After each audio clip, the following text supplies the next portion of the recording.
Honorable Speaker, Honorable Ruku is out of order. Order. The Honorable Ruku. The Honorable Ruku. The Honorable Ruku. You shall be silent as every member puts his statement across. The Honorable Nchoke, you can start afresh. You can start from the beginning. Thank you, Honorable Speaker, for protecting me.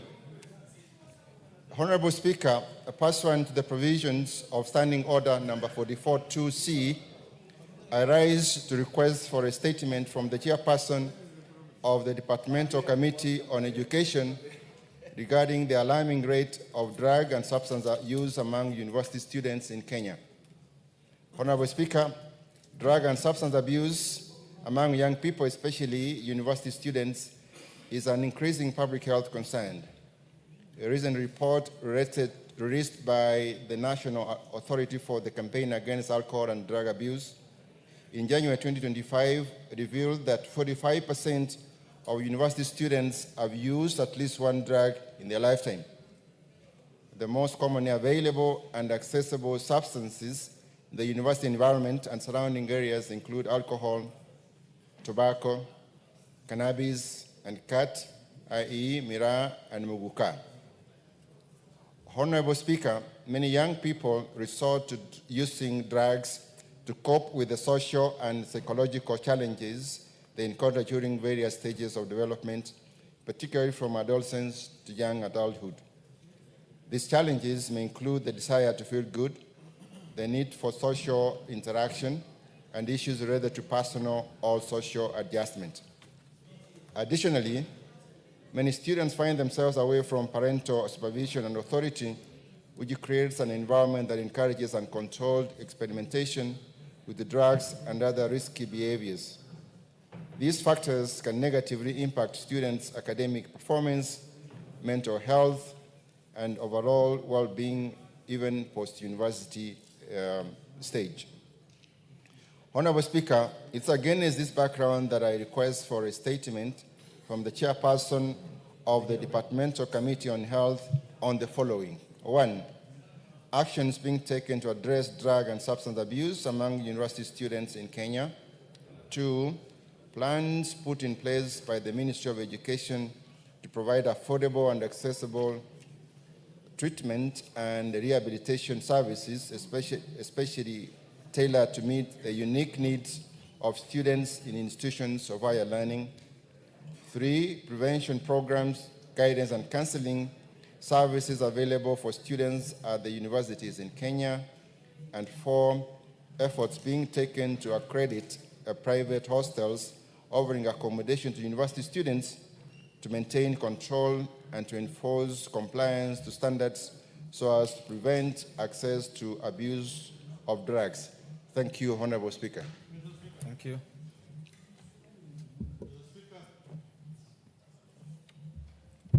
I'll allow a few comments, but Honorable Ruku, you'll have to go.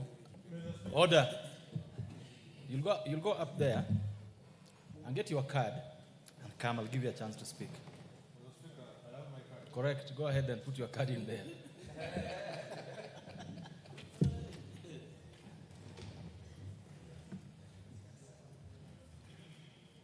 As he does that,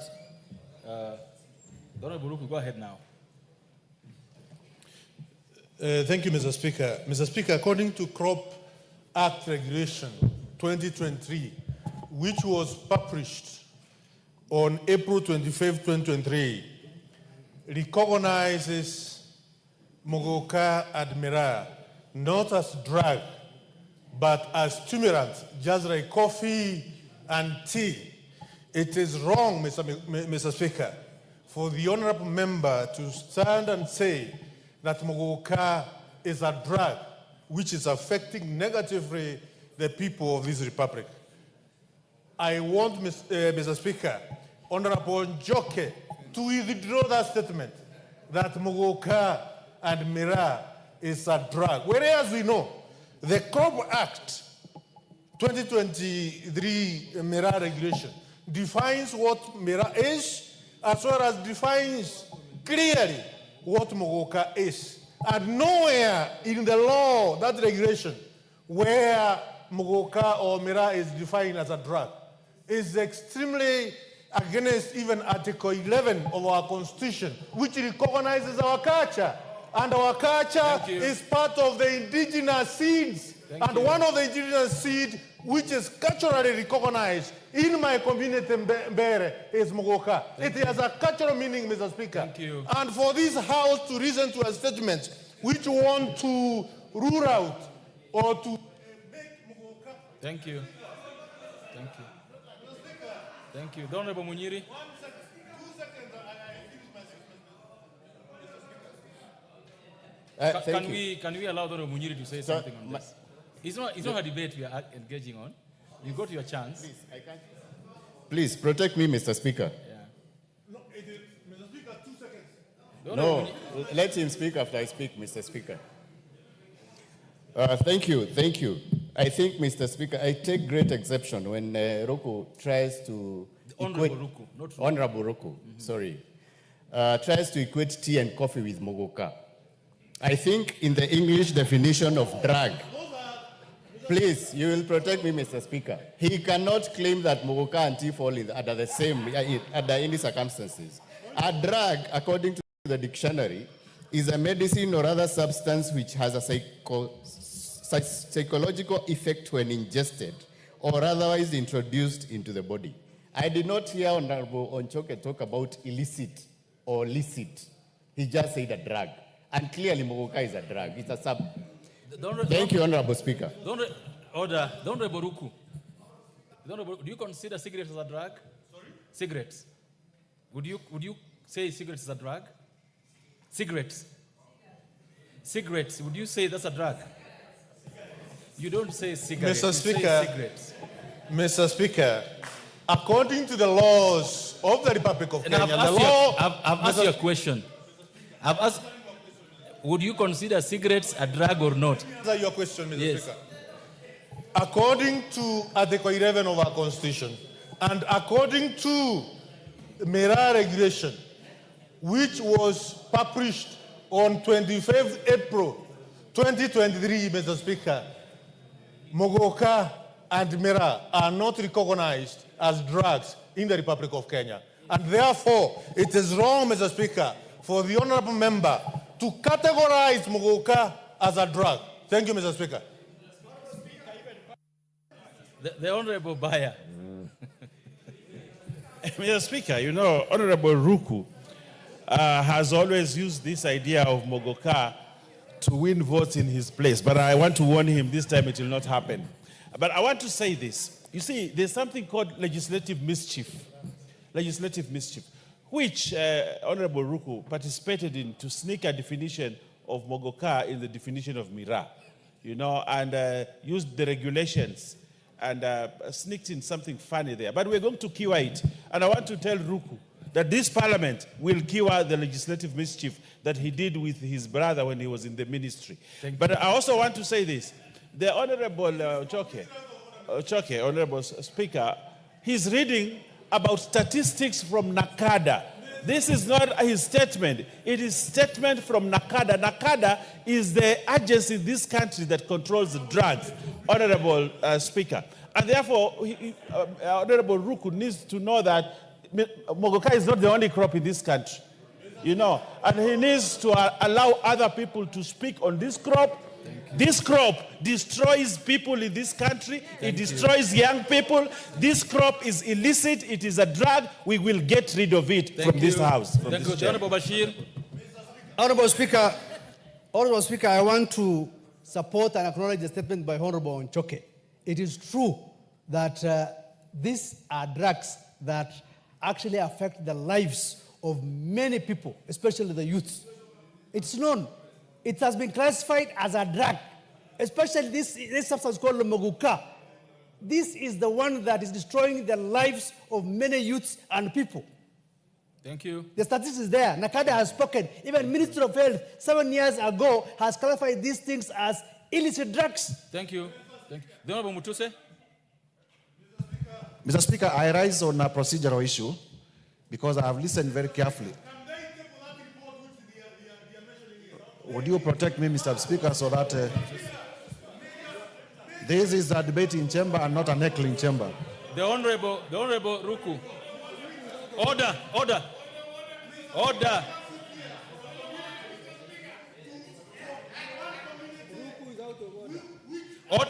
The Honorable Ruku, take your seat. Honorable members, the Honorable Mutuse, take your seat. Order. This statement, the statement. No, I'm not going to throw anybody out of Parliament this morning. This order. This request on statement is referred to the Committee on Education, and that's where the matter ends. The next statement request is by the Honorable Peter Mbogo. The Honorable Peter Mbogo.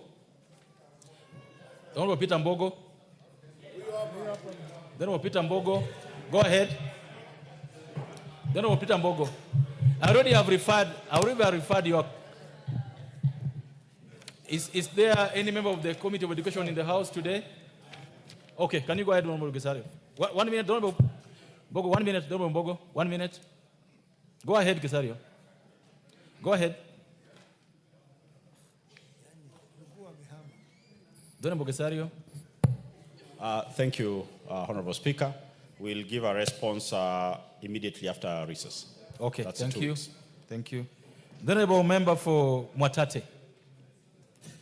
Thank you, Honorable Speaker. Honorable Speaker, pursuant to Standing Order 44-2C, I wish to request for a statement from the Chairperson of Departmental Committee on Labor regarding the unfair dismissal of Mr. Paul Mondoe Mzenge by Kenya Ports Authority. Honorable Speaker, Mr. Paul Mondoe Mzenge was employed by Kenya Ports Authority on 8th March 1985 as an electrical technician of staff number KPA number 88642. He worked diligently for 5 years and was confirmed as a permanent and pensionable employee after completing his probation period. However, on 3rd July 1990, he received a letter stating that his services were terminated on account of persistent breach of discipline. In addition, the parastatal invited Mr. Paul Mzenge for a disciplinary hearing, but failed to give him sufficient notice to prepare for the hearing and also did not provide him with an opportunity to be heard and show cause on the issues brought forward against him. Honorable Speaker, Article 41(1) of the Constitution provides that every person has the right to fair labor practices. Additionally, Section 43 of the Employment Act, Cap 226, provides that in any claim arising out of termination of a contract, the employer is required to prove the reasons for termination, failure to which the termination shall be deemed to have been unfair. Mr. Mzenge has suffered injustices for over 30 years since being unfairly dismissed by the Kenya Ports Authority, which failed to prove reasons for the dismissal as no evidence was provided to the employee contrary to the law. It is against this backdrop that I seek a statement from the chairman to Mr. Paul Mzenge, as well as compensation for the unwarranted violation of his labor rights guaranteed under Article 41 of the Constitution. I thank you, Honorable Speaker. The Honorable Baya, I cannot see the chairperson of the Committee on Labor. Would you take charge of this? I hope you got the question. I think we will let them know because I think they're in liaison committee right now, and when they're done, then we will let him have the statement for. In how long can this be? Give us 2 weeks, and specifically after recess. So can we get an answer the week when you come back for recess? Much obliged. Okay, the Honorable Peter, you take it up with him so that this is done at the right time. The member for Chuka Igamangombe. Thank you, Honorable Speaker. Honorable Speaker, pursuant to the provisions of Standing Order 44-2C, I wish to request for a statement from the chairperson of the Departmental Committee on Transport and Infrastructure regarding construction of Kirege Forest, Mobukuro Road in Chuka Igamangombe constituency. Honorable Speaker, in 2018, contract number WRWC 422 was awarded for the construction of Keria-Kadhwana Road to bitumen standards. This project covered a total of that, of which 7 kilometers were located in Chuka-Gambangombe constituency. However, in 2020, Kadhwana town, situated in Chuka-Gambangombe constituency, was designated as a municipality, and subsequently the Kenya Urban Loans Authority, KULA, took over the 7-kilometer section of the road that was managed by Kenya Rural Loans Authority at the time. Honorable Speaker, in the same year, following consultations with the Director General and the Regional Manager for Kenya Rural Loans Authority, the 7-kilometer Kirege Forest Mubukuro Road was selected and agreed upon as an undertaken by KERA to replace the 7-kilometer section already taken up by KURA. The Kirege Forest Mubukuro completion of construction of the said road and the specific date of completion of the project. Thank you, Honorable Speaker. Thank you. The ban come back. And you should not repeat that.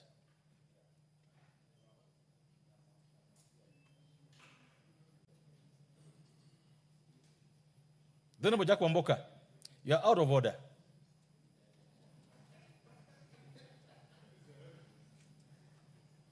This house shall have decorum. Is the chairman of Committee on Transport? The Honorable Baya, again, this is in your hands. Right. The Honorable Baya, I hope you got the question.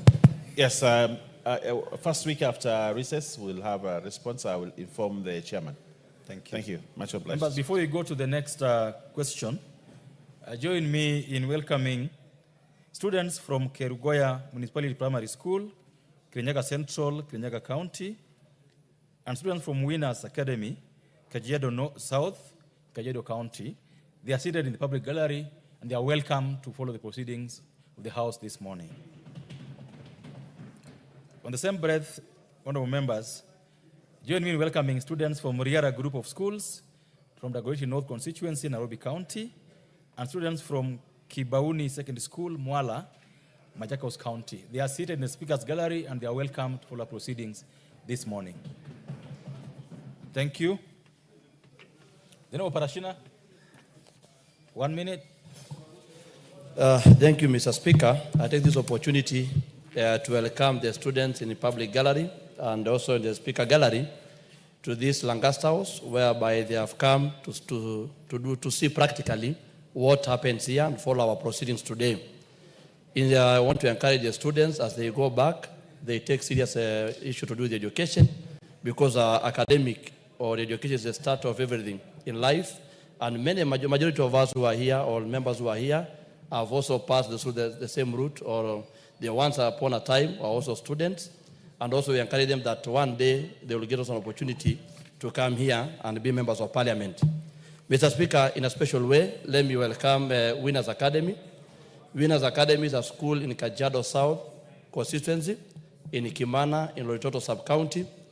It is a school that was started in the year 2008 by Ms. Maina with the inspiration of developing a child as a whole, both spiritually, psychologically, and even in terms of academy. Thank you. So as I'm celebrating because of starting a very nice school in my place, I know the Winners Academy has produced learners who have joined even national school, for example, Mangu, and also we have who have also proceeded to university and pursue medicine, engineering, and other economic courses.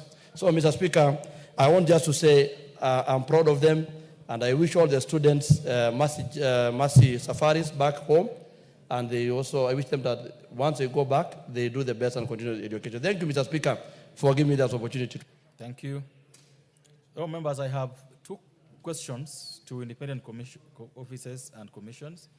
The first one is by Honorable Baya of Kilifi North. You got a question to the TSC? It's in the order paper.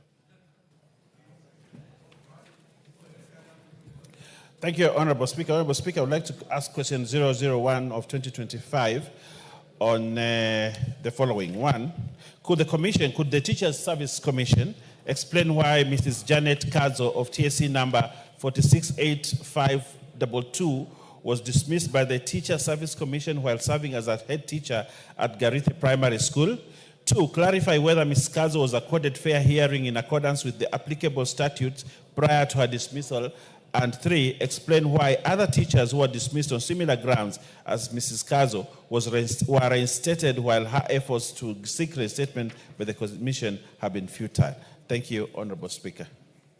Thank you. This request is referred to the Committee on Education, who shall summon the CEO of TSC to deal with the matter.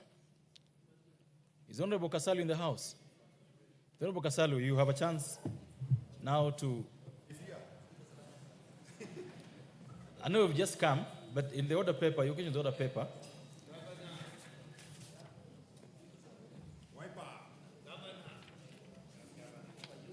Thank you, Mr. Speaker. I raise to ask question 004 of 2025 to the Teacher Service Commission.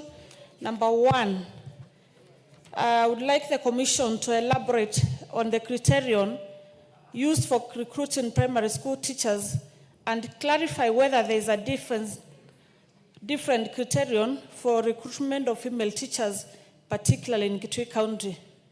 Number 2, explain the reasons that led to the female teachers applicants indicated against in the recently concluded recruitment process for primary school teachers based on their birthplace, despite the fact indicating that they're indicating their status and are residents in Kitui County. And number 3, state the actions being taken by the Commission to ensure that the affected teachers are accorded equal employment opportunities given their exemplary performance during the recent recruitment exercise. Thank you, Mr. Speaker. Thank you. It's a very weighty issue raised by the member there, that there are ladies who are married in counties where they can't be employed because they can't produce certificates of marriage. And I hope the committee concerned, the Committee on Education, will get to the bottom of this matter, because I don't think it's just a matter of Kitui County, but it's an issue across the board. So the question is accordingly to be replied to before the Committee on Education. Next order.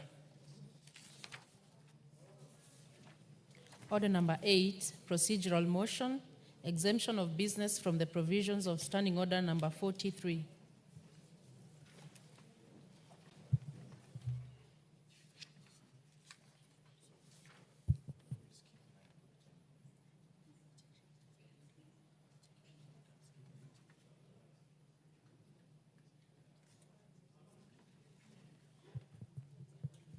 Go ahead, Honorable Baya. Go ahead.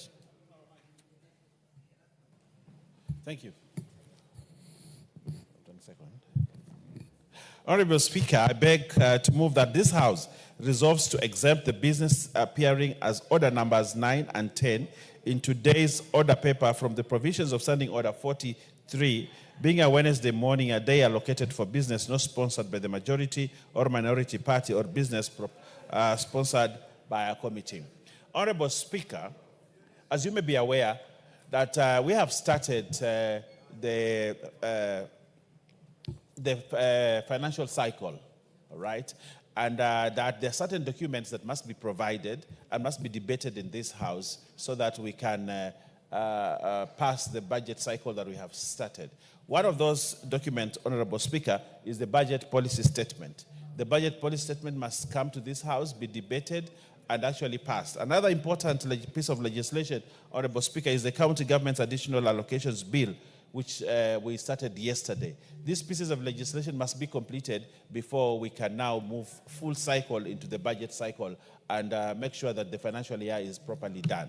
So, Honorable Speaker, it is for those reasons that I will request this House to approve the exemption of the motions 9 and 10, that they be debated today, which is actually a day set aside for private members' motions. And because of that, Honorable Speaker, I would like us to start on the report on the 2025 budget policy statement.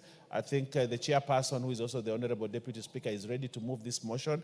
And also we can resume the debate that was interrupted yesterday on the county government additional allocations bill, so that, Honorable, we can make progress to ensure that the budget cycle is properly done. Honorable Speaker, I will request the Honorable Wako, our Deputy Whip, to second this motion. I thank you.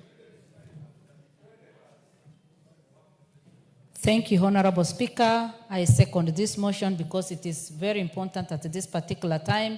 Giving it enough time for members to debate and understand is the most important thing that we can do. And that is why I second. Thank you. Oh, members, I therefore propose the question that this House resolves to exempt the business appearing as orders numbers 9 and 10 in today's order paper from the provisions of Standing Order 43, being a Wednesday morning, a day allocated for business not sponsored by the majority or minority party, or business sponsored by a committee.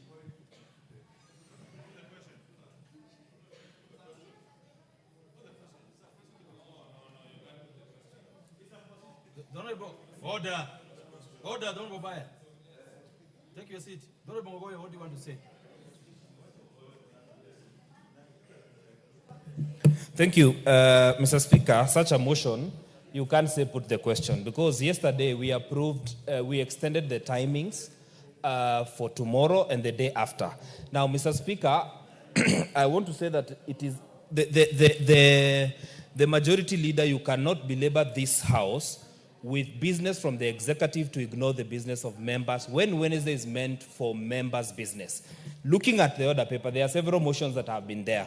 Why should we exempt business that is we have already planned for the day of tomorrow, Thursday morning? We also have a session for Friday. So why do you want to ignore the business for today? And looking at, Chair, what is ahead of us, today we have the voting of several committees. Why do you want to bring such business when you are aware that we will be stepping out to do voting? So Mr. Speaker, I oppose this motion by the majority leader. It is not a priority. This is the day we are meant to discuss member. And I want to tell him the CDF uses today was a private member's bill. This is a very important and sacred moment for private issues of this House. You can do your business in the afternoon. And tomorrow we have approved that the business that is there, the majority leader table, we can go ahead with the business today. So, Mr. Speaker, I oppose the motion before the House. It should not see the light of the day, Mr. Speaker, because it is not even important. I don't understand the speed at which they have. Thank you, Mr. Speaker. Honorable Dawood. Honorable Baya, this is your motion. What's out of order? No, you Honorable Dawood, let's hear what Honorable Baya has to say. Yes. Honorable Speaker, it is very sad. Is it a point of order? No. Is it a point of order or you want to argue? No. It's a point of order, Honorable What is Speaker. out of order? You know, the order of business in this House and the standing orders that are provided, Honorable Speaker, put certain motions as important. Certain motions. That is what the standing order says. And they're given priority even in the standing order. So, Honorable Speaker, the budget policy statement is a very important motion that is recognized even by the standing orders. So for the likes of one person from wherever he comes from, this Honorable Ngogoyo, who has now acquired a lot of bad manners by belonging to Honorable Speaker, he needs to understand. He needs to understand, Honorable Speaker, that a budget policy statement is very, very important. Take your seat. This is a motion, and you are debating it. So you cannot say that a member has bad manners because he has a view that is opposed to yours. The Honorable Dawood, go ahead. Go ahead, Honorable Dawood. Thank you, Mr. Speaker. I think the majority leader should hold his horses because we support this procedural motion because of the time-bound budget, and I think Honorable Gogoyo is just playing to the gallery for now. But we support this procedural motion because it's very important for this country and for the National Assembly. Thank you, Mr. Speaker. The Honorable Rachel Nyamai. Call by. Thank you, Honorable Speaker. I support this motion, Honorable Speaker. And I would like to say that in the budget making cycle, BPS, budget policy statement, is the most important. And this House, Honorable Speaker, guided by the House Business Committee, can drop anything just for the BPS process to go so that we can have the estimates. And I think it is very important for the Honorable Gogoyo to learn. He's normally a very fast learner. He's good, actually. And I would like to tell him that just speak very quickly. The moment you hear anything about budget, say that you support it, because it is what brought you here. These children from Riara who are seated here today, I'm sure they are very keen to know what is this procedural motion about. It is just the procedure that we would like to change so that we have BPS passing today. And I think, Gogoyo, when you hear about budget, just say yes, because that is what brought you here. That is what will make you take goodies to the people who elected you. Thank you, Mr. Speaker. Thank you. The Honorable Sabina Chege.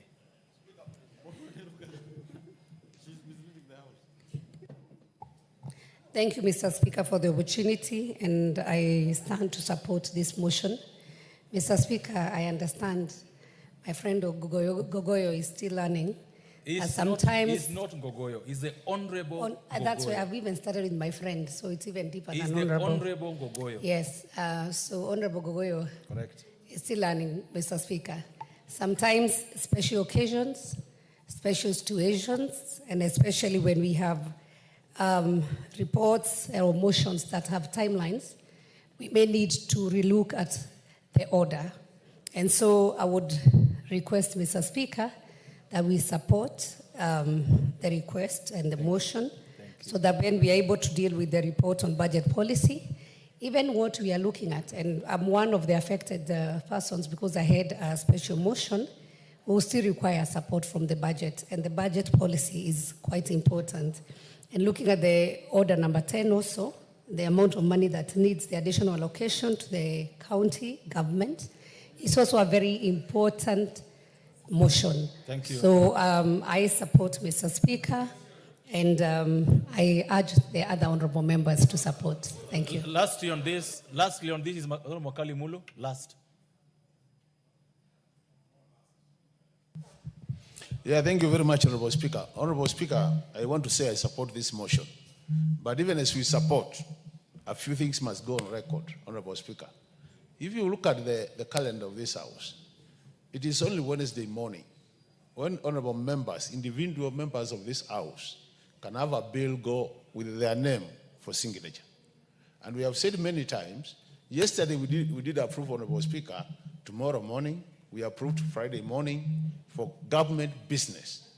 Let's as House, Honorable Speaker, I still want to insist, Honorable Speaker, let the House Business Committee of this House allow Wednesday mornings to be for private members, motions or bills. Because it's the only time we have, Honorable Speaker. Correct. I submit. Thank you. The Honorable Baya, I'm sure you sit in the House Business Committee.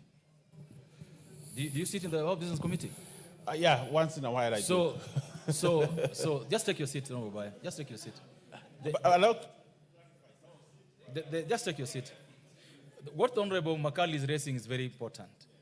That every time the majority side borrows time for private members' bill, they should refund that time. That's the issue he's raising. And I hope that the leadership has listened to him, and that in future, we could also create time for private members' bill in government, in budgetary time, to accommodate them. That is his point. Oh, members, I want to put the question. And the question is that this House resolves to exempt the business appearing as orders number 9 and 10 in today's order paper, for the provisions of Standing Order 43, being a Wednesday morning, a day allocated for business not sponsored by the majority or minority party, or business sponsored by a committee. Will, as one of the opinion, say aye? Will, as many opinion, say nay? Nay. The ayes have it. Next order. Order number 9, motion, report on the 2025 budget policy statement. The chairperson, liaison committee.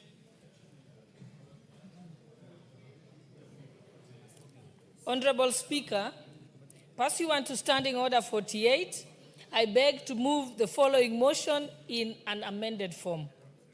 That this House adopts the report of the Liaison Committee on the Budget Policy Statement for the financial year 2025-2026 and a compendium of the departmental committees' reports on the 2025 Budget Policy Statement laid on the table of this House on Tuesday, 11th March 2025, and pursuant to the provisions of Section 25(7) of the Public Finance Management Act, Cap 412A, and Standing Order 232, 9 and 10.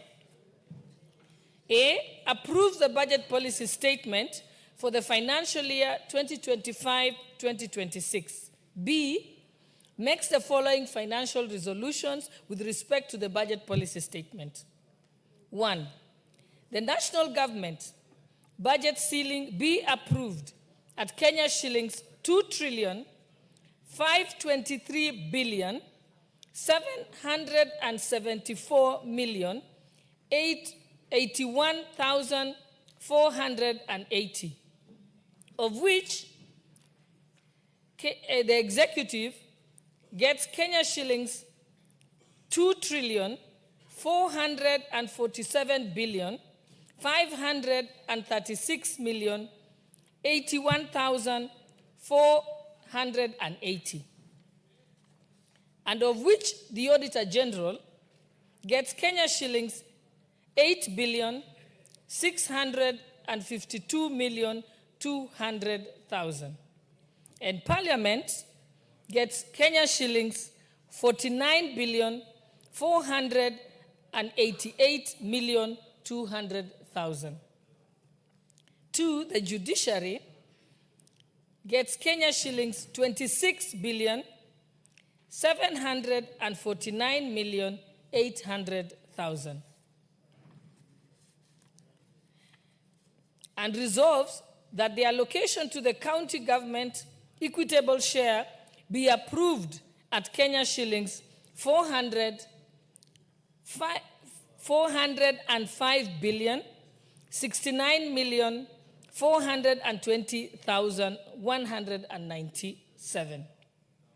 3, resolves that, consistent with the latest audited and approved revenues for the financial year 2020-2021, amounting to Kenya shillings 1,570,562,147,014, the allocation to the Equalization Fund be set at Kenya shillings 7,852,814,000. Arrears to the Equalization Fund be set at Kenya shillings 2,747,185,275. And 5, approves that the allocation for the county additional allocations be approved at Kenya shillings 69,802,409,623 as per the third schedule to the report, which shall form the basis for the county government additional allocations bill for the financial year 2025-2026. And 6, approves that the allocation for the public participation initiatives be approved at 3 billion. And resolves, continuing to resolve, resolves that the first and second schedules to the report form the basis for the ceilings for the financial year 2025-2026 budget estimates. D, resolves that once approved by the House, these recommendations shall form the basis for the 2025-2026 budget estimates. E, resolves that consistent with the resolution of the House on the 2025 medium-term debt strategy, the fiscal deficit is maintained at 4.3% of GDP. And F, orders that the first schedule to the order paper forms the basis for the ceilings for the financial year 2025-2026 budget estimates, and G, makes the policy resolutions contained in the second schedule to the order paper, that is the non-financial recommendations relating to the budget policy statement for the financial year 2025-2026, and H, makes the necessary adjustments to the schedules. Honorable Speaker, I would like to begin by expressing my gratitude to the members of the Liaison Committee for their efforts in reviewing the budget policy statements, and I particularly commend them for their dedication, the long hours, past midnight many times, and worked through to ensure that we were able to complete this work on time. Especially considering that this was the first time that the various chairpersons were evaluating policies at a universal level and not just at the individual departmental committees. Honorable Speaker, the budget-making process from a legislative perspective begins with a review of the budget policy statement, which outlines the key policies and expenditure ceilings based on the recommendations from the sector working groups and the Cabinet. Honorable Speaker, in accordance to the Public Finance Management Act and the National Assembly Standing Orders, the Budget and Appropriations Committee usually examines the budget policy statement. But in 2025, it was tabled on the 13th of February and referred to the Liaison Committee on the February the 18th.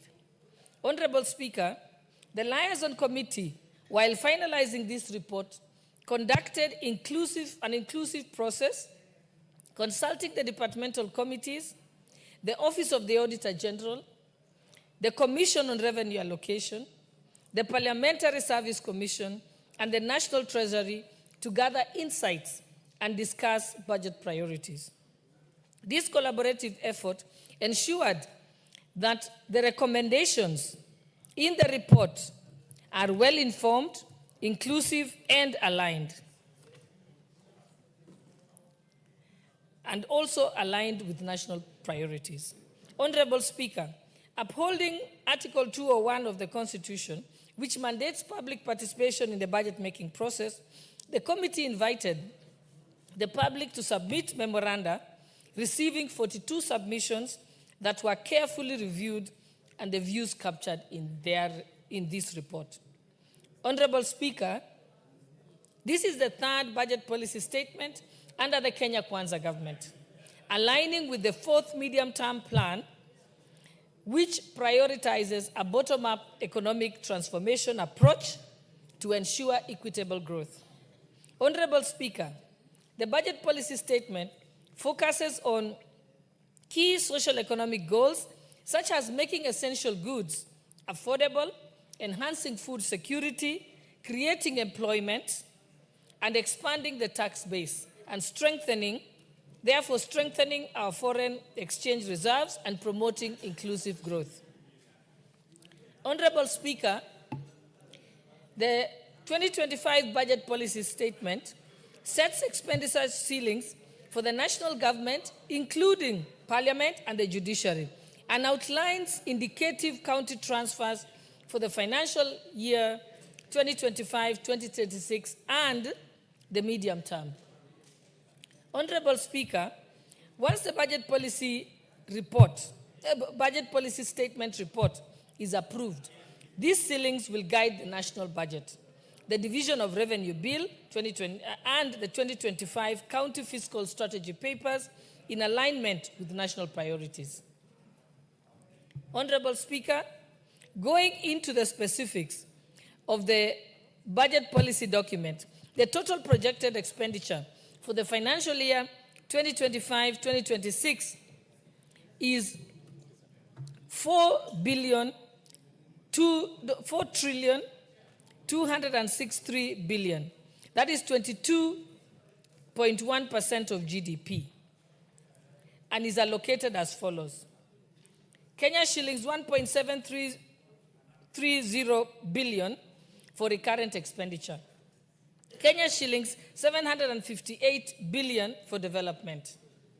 And 3, Kenya shillings 1.3 69.2 billion for the consolidated fund services, and 4, Kenya shillings 405 billion for county equitable share. Honorable Speaker, it is important to highlight that the sectoral budget ceilings for the financial year 2025-2026 allocate 1, Kenya shillings 723.9 billion to education, which is 28.3%. And 2, Kenya shillings 504.6 shillings 286.7 billion to public administration, which is 11.2%. 4, Kenya shillings 265.8 billion to governance, which is 10.4%. And 5, Kenya shillings 257 billion to national security, which is 10%.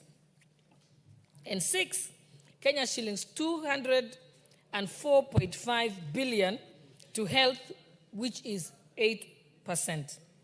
And 7, Kenya shillings 103.7 billion to water and natural resources, which makes up 4.1%. And 7, Kenya shillings 78.8 billion to social protection, culture, and recreation, which is 3.1%. And 9, that was 8 actually, so now we go to 9. And 9, Kenya shillings 77.6 billion to agriculture and urban development, which is 3%. And 10, Kenya shillings 59.1 billion to general economic and commercial affairs, which makes up 2.3%. Honorable Speaker, the committee has put forward the following key recommendations, which I strongly encourage members to endorse. And we have divided them into financial and non-financial recommendations. I shall begin with non-financial recommendations. 1, that further to the resolution of the House during the approval of the financial year 2024-25 estimates on re-engineering the integrated financial management information system, the National Treasury to submit by the 30th of April 2025 geographical information of the development projects by the county and constituency to ensure equitable distribution of development projects. 2, that during the submission of the budget estimates for the financial year 2025-2026, the Cabinet Secretary for the National Treasury and Economic Planning to ensure that the projects that are nearing completions are prioritized for resource allocation. And 3, given that several policy pronouncements in the budget policy statements have not been funded before submission of the budget estimates for the financial year 2025-2026 to the National Assembly, the Cabinet Secretary for the National Treasury and Economic Planning has to ensure that these priorities have been factored within the approved ceilings. And 4, that the Cabinet Secretary for the National Treasury and Economic Planning submit to the National Assembly a statement on the fiscal impact of adopting a zero-based budgeting during the submission of the budget estimates for the financial year 2025-2026. And 5, that to entrench oversight of appropriations in aid and earmarked public funds, the National Treasury should do the following.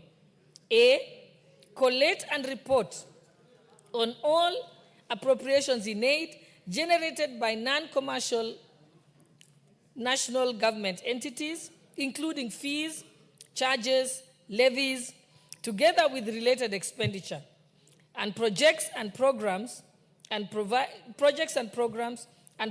the report to the National Assembly by the 30th of April 2025, which is next month.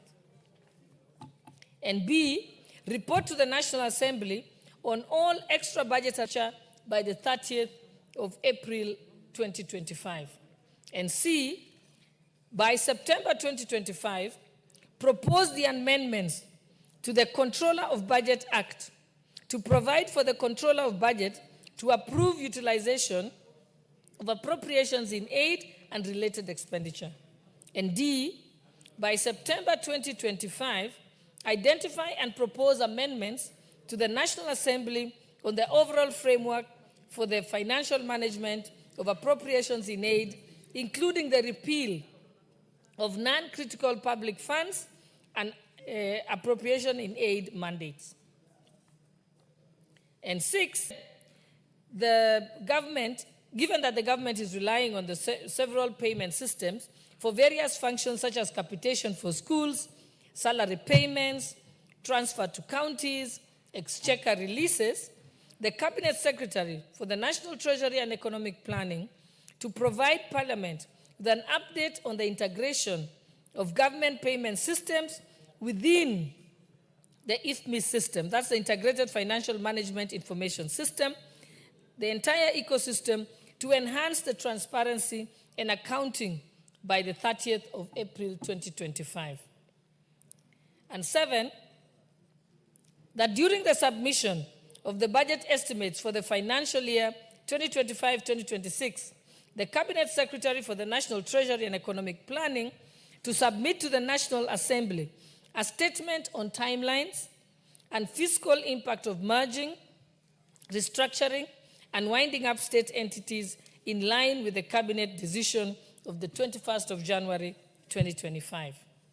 And 8, that during the submission of the budget estimates for the financial year 2025-2026, the IGRTC to submit to the National Assembly a statement of the fiscal impact and the timelines for implementation of Gazette number CXXV1I, number 2019 of 2024, on the delineation and transfer of devolved functions. 9, that during the submissions of the budget estimates of the financial year 2025-2026, the Cabinet Secretary for the National Treasury and Economic Planning to provide the list of public-private projects to be implemented in the year 2025-2026. And that brings me to the end of the non-financial recommendations. And the financial recommendations by the committee are as follows. Honorable Speaker, based on the deliberations and considering the fiscal responsibility principle, the committee recommends that this House resolves to approve the budget policy statement for the financial year 2025-2026. The national government budget ceiling be approved at Kenya shillings 2,523,774,081,480, of which the executive receives 2,447,536,081,480.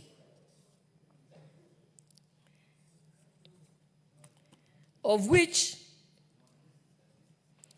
the Auditor General will receive 8,652,200,000, and Parliament shall receive 49,488,200,000, whereas the judiciary shall receive 26,749,800,000.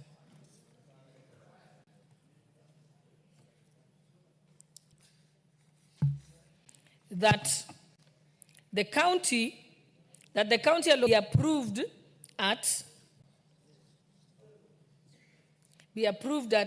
405,069,420,197. That consistent with the latest audited and approved revenues for the financial year 2020 and 2021 amounting to 1,570,545,945,014 as the allocation for the equalization, and the allocation of the equalization fund shall be set at 7,850. The Honorable Chair, I think you are going through this, so you can just say us about the order paper, because all this is now the order paper. All right. So thank you, Honorable Speaker. Just go ahead. Yes. Okay, and then that the arrears to the equalization fund be set at 2,747,185,275. That the allocation for the county government additional allocation be approved at 69,802,409,623 as set out. And that the House approves that the House further approves that the allocation for public participation initiatives be approved at 3 billion. That the first and second schedule to the report forms the basis for the ceilings of the financial year 2025-2026 budget estimates, and that once approved by the House, these recommendations shall form the basis for the financial year 2025-2026 budget estimates. That consistent to the resolution of the House on the 2025 medium-term debt strategy, the fiscal deficit is maintained at 4.3% of GDP. And also orders that the first schedule to the order paper forms the basis for the ceilings for the financial year 2025-2026 budget estimates. Resolution contained in the second schedule to the order paper, that is the non-financial recommendations on the budget policy statements, and lastly, makes the necessary adjustments to the schedules. Honorable Speaker, I beg to move and request Honorable Martha Wangare, member for Gilgil and also Vice Chairperson of the Liaison Committee, to second this motion. I thank you, Honorable Speaker. Well done, Honorable Chair.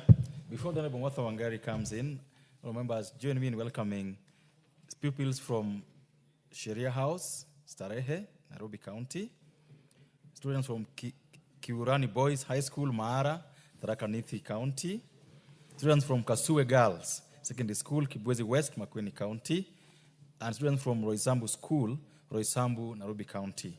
They are seated in the public gallery and speakers gallery, and they are welcome to follow proceedings this morning.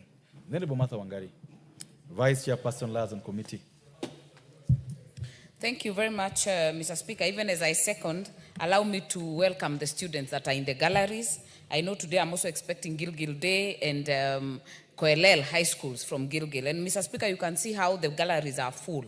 That is to say we are doing well as a House, and I thank the Clerk's Office for the proper facilitation of the students, and I wish them well even as they observe the proceedings of this House. Mr. Speaker, allow me to start by joining my chair to actually appreciate the members of this Liaison Committee. Mr. Speaker, as I had said earlier, is that this is nothing usual. It's for the first time that in this House, in this 13th Parliament, the Liaison Committee has been tasked to act as the Budget Committee.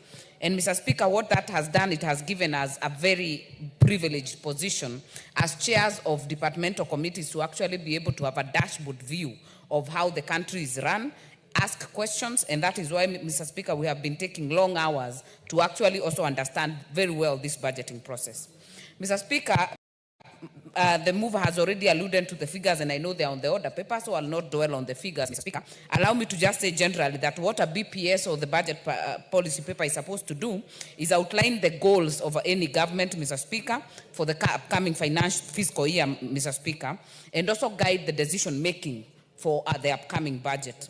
Mr. Speaker, this BPS is also meant to set the fiscal strategy, short and long term, and also assess the current state of the economy, Mr. Speaker, and also inform the House and the public in extension the resources envelope as it is and what exactly we have in the pot that we are supposed to share from.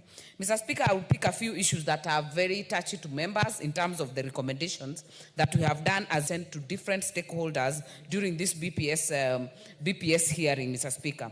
And one of the offices that has been very consistent, I would say, is the Comptroller of Budget Office, and has been, I would say, grossly underfunded in terms of doing their role, Mr. Speaker, and performing their mandate.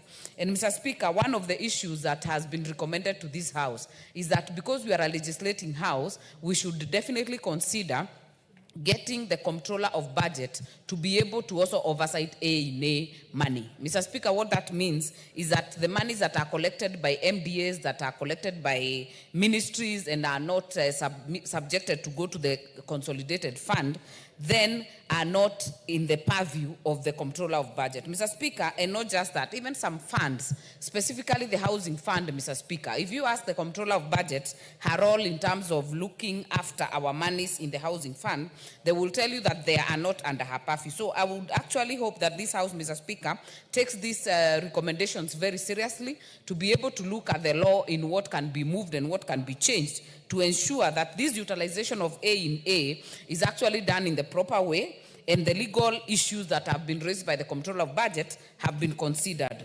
Mr. Speaker, that will ensure efficiency of the monies that come under A&A and the ones that come under other funds like housing fund, Mr. Speaker, because they're still public money. And that way we'll have transparency, we'll have accountability, and we'll also have timely implementation of the projects that are supposed to be undertaken.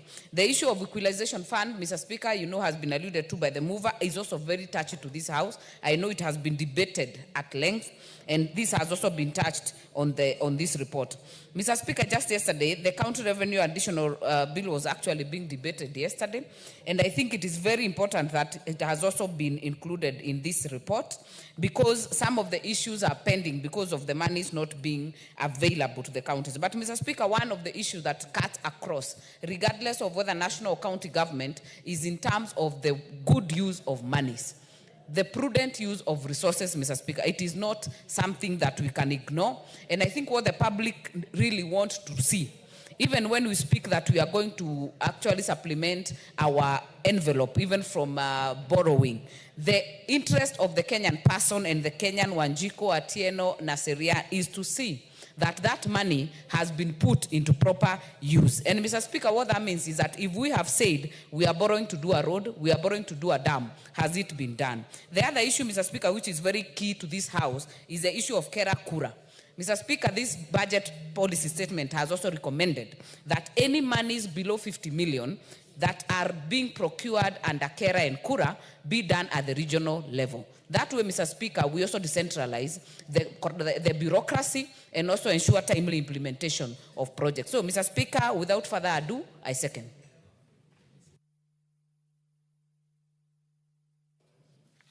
Honorable members, as you are aware, this motion was moved in an amended form, and therefore I propose the question that this House adopt the report of the Liaison Committee on the budget policy statement for the financial year 2025-2026 and a compendium of departmental committee reports on the 2025 BPS laid on the table of the House on Tuesday, 11th March 2025, and pursuant to the provision of Section 25(7) of the Public Finance Management Act, Cap 412A, and standing order number 232, paragraphs 9 and 10, A, approve the budget policy statement for the financial year 2025-2026.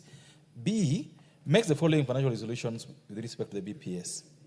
Roman 1, that the national government budget ceiling be approved at Kenya shillings 2,523,774,081,480, of which the executive would be allocated Kenya shillings 2,447,536,081,480, of which the Office of the Auditor General shall be allocated Kenya shillings 8,652,200,000.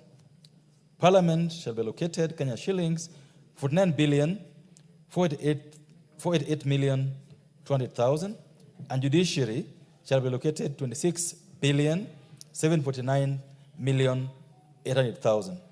This House further resolves that the allocation to the county government equitable share be approved at Kenya shillings 405,069,420,197, and further that, consistent with the latest audited and approved revenues for financial year 2020-21, amount to Kenya shillings 1,570,562,945,014, the allocation of calculation fund be set at Kenya shillings 7,852,814,725. The House further approves that the arrears to the equalization fund be set at 2,747,185,275. And further that, the House approves that the allocation for the county government additional allocations be approved at Kenya shillings 69,802,409,623 as per the third schedule to the report, which shall form the basis for the county government additional allocations bill of the financial year 2025-2026. The House further approves that the allocation for the public participation initiatives be approved at Kenya shillings 3 billion, and that the first and second schedule to the report shall form the basis for the ceilings for the financial year 2025-2026 budget estimates, and further that once approved by the House, these recommendations shall form the basis for the 2025-2026 budget estimates. And further that, consistent with the resolution of the House on the 2025 medium-term debt strategy, the fiscal deficit is maintained at 4.3% of the GDP. The House further orders that the first schedule to the order paper form the basis for the ceilings for the financial year 2025-2026 budget estimates. And the House further makes the policy resolutions contained in the second schedule to the order paper, and that is non-financial recommendations relating to the budget policy statement for the financial year 2025, and finally, that this House makes the necessary adjustments to the schedules.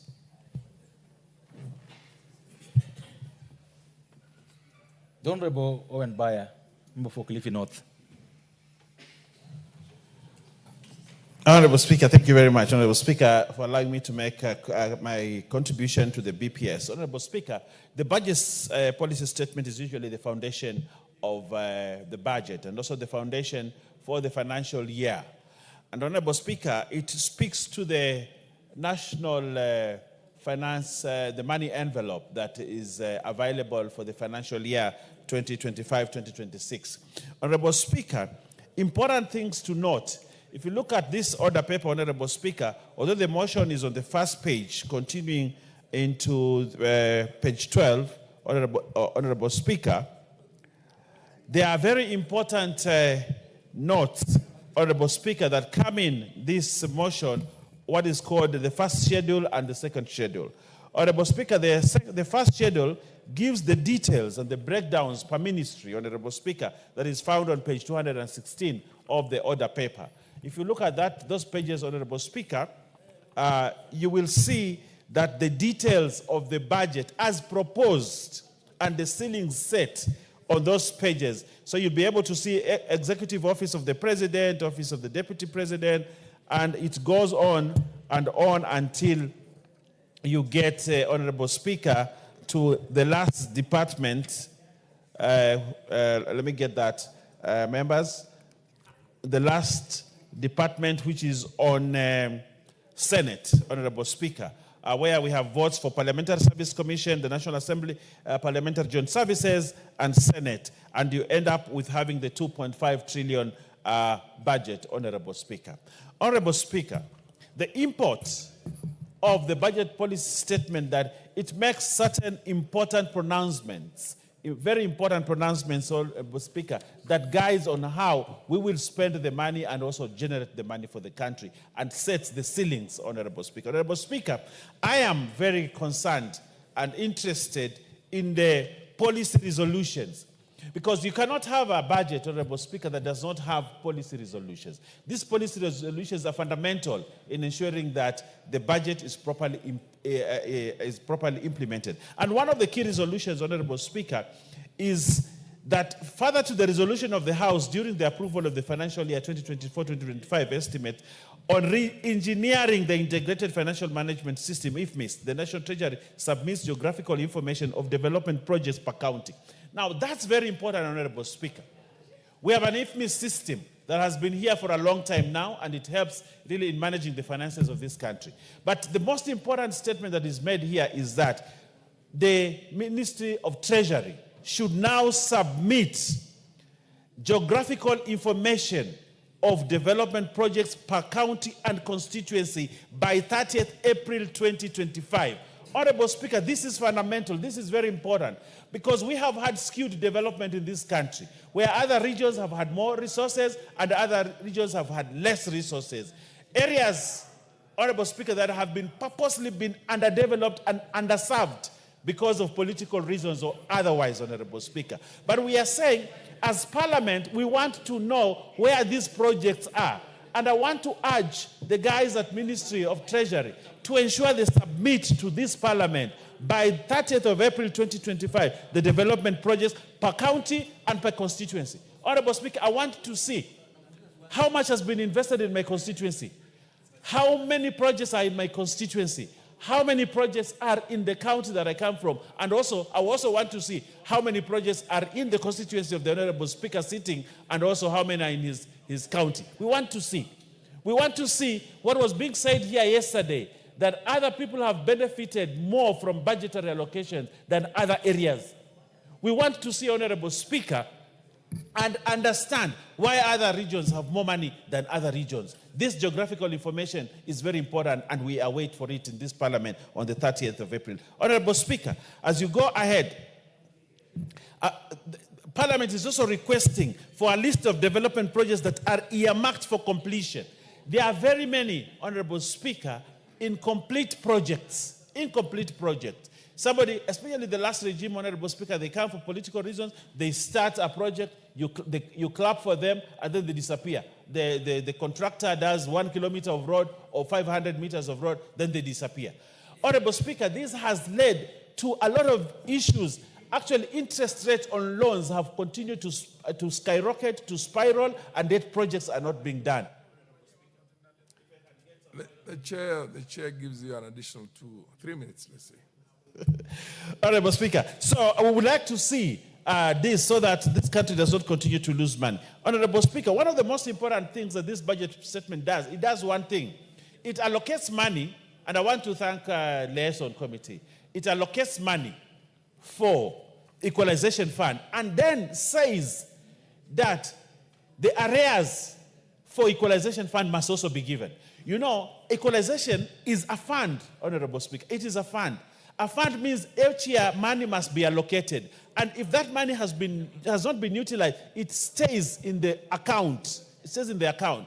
But previously, what we have been done, and all those communities that are supposed to receive equalization fund, the money when it's voted, it's never put in the account. And therefore, all those projects that were meant for that particular year, especially the years when we had a court case, that money was not put there.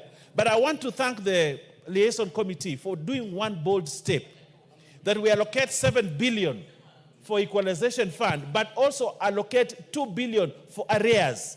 There are so many equalization projects that stalled because of the court case that was there.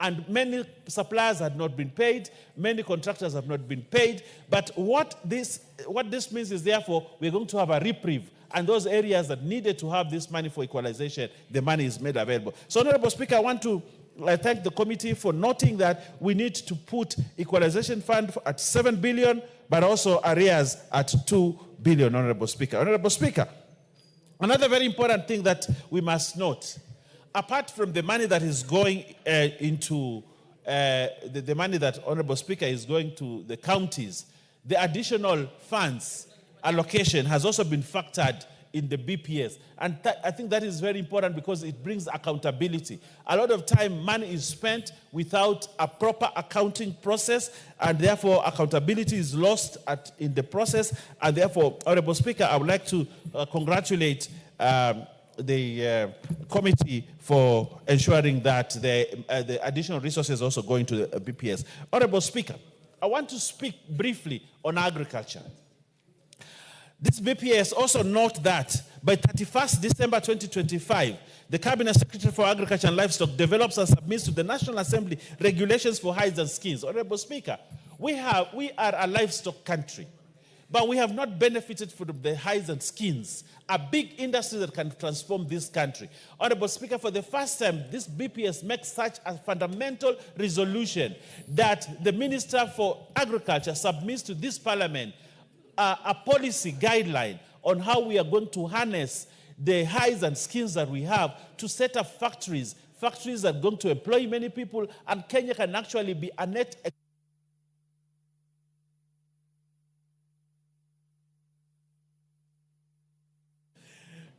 Kenya is going to be a net exporter of shoes, an industry that we used to have butter here, Honorable Speaker, which closed down. And yet, if you go to the north of Kenya, you find a lot of cattle. You go to part of the eastern, you find a lot of cattle. But what are we doing with the hides and skins apart from eating the meat, Honorable Speaker? This is a first step towards industrialization and a first step towards realizing better for this country. I thank you, Honorable Speaker.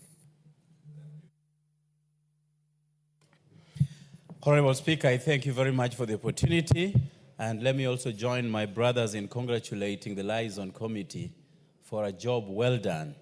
The budget policy statement set the stage for the budget making process, and what they have achieved under very stringent timeline is adorable, and we thank them.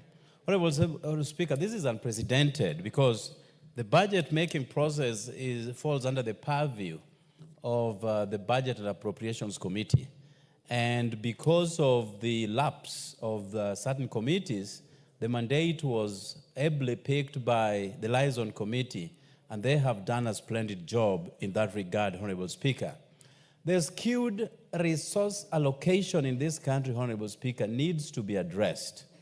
Yesterday, I heard the majority leader and the minority leader give a swipe at the outgoing composition of the Budget Committee, Honorable Speaker. And they did give an indication that if the current Budget Committee, as will be constituted, will play the same monkey business, that they will be facing a dissolution before this House, and it has been done before, Honorable Speaker. Every Kenyan pays taxes, so these taxes must serve as equally, Honorable Speaker. There is no region within the confines of this republic that people don't submit their taxes, Honorable Speaker. It is a constitutional obligation, and therefore, if there are areas where people get more funding to address their needs, to the detriment of others, Honorable Speaker, that must be properly addressed, Honorable Speaker. It is high time that we expanded our tax base. We only have the formal sector paying taxes without sweat. But the informal sector, where a huge chunk of money lies, no one really knows and has designed the best strategy to mop up those taxes that are lying out there without the government's attention, Honorable Speaker.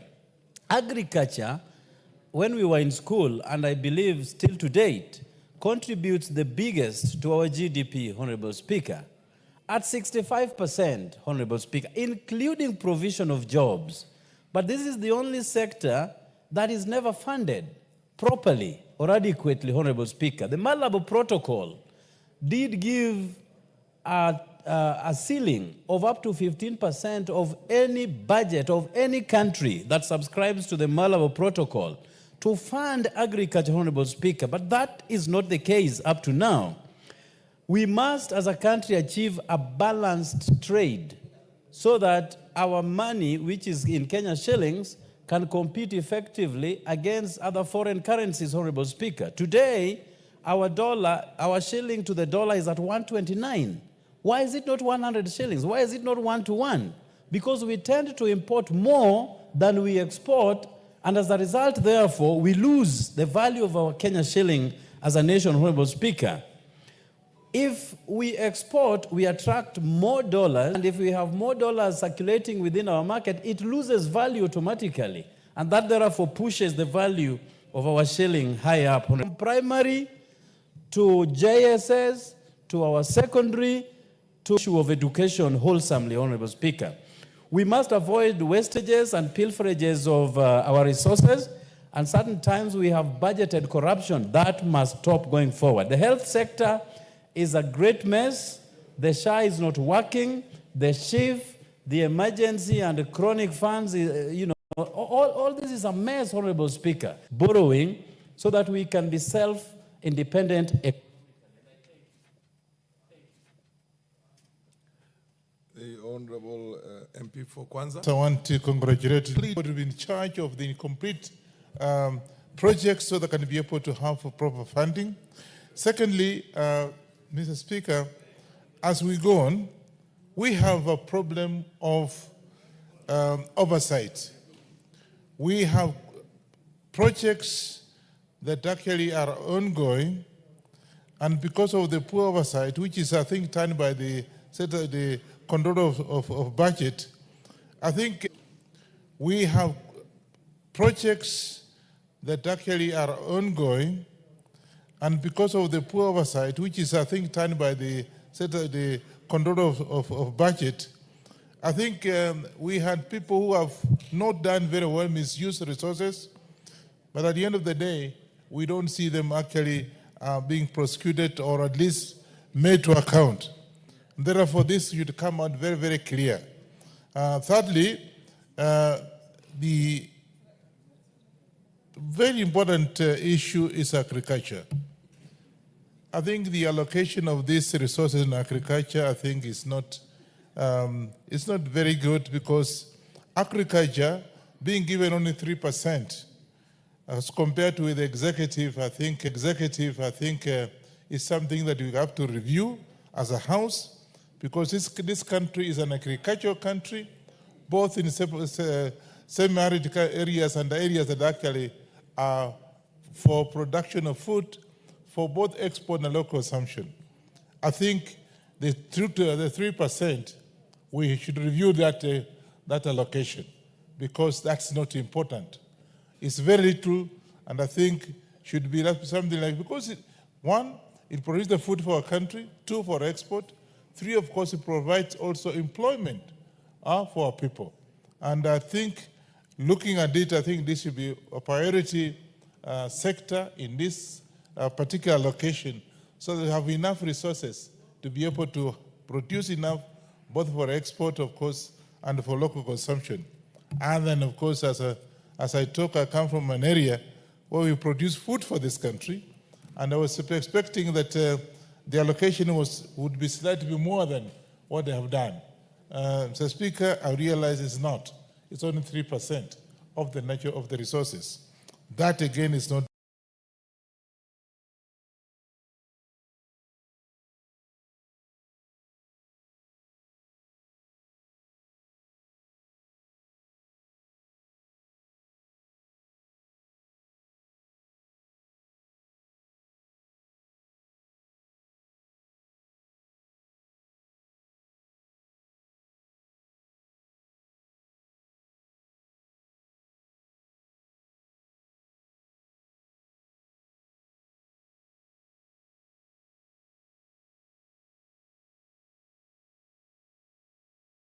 For Korea East, followed by the MP for Gichogo.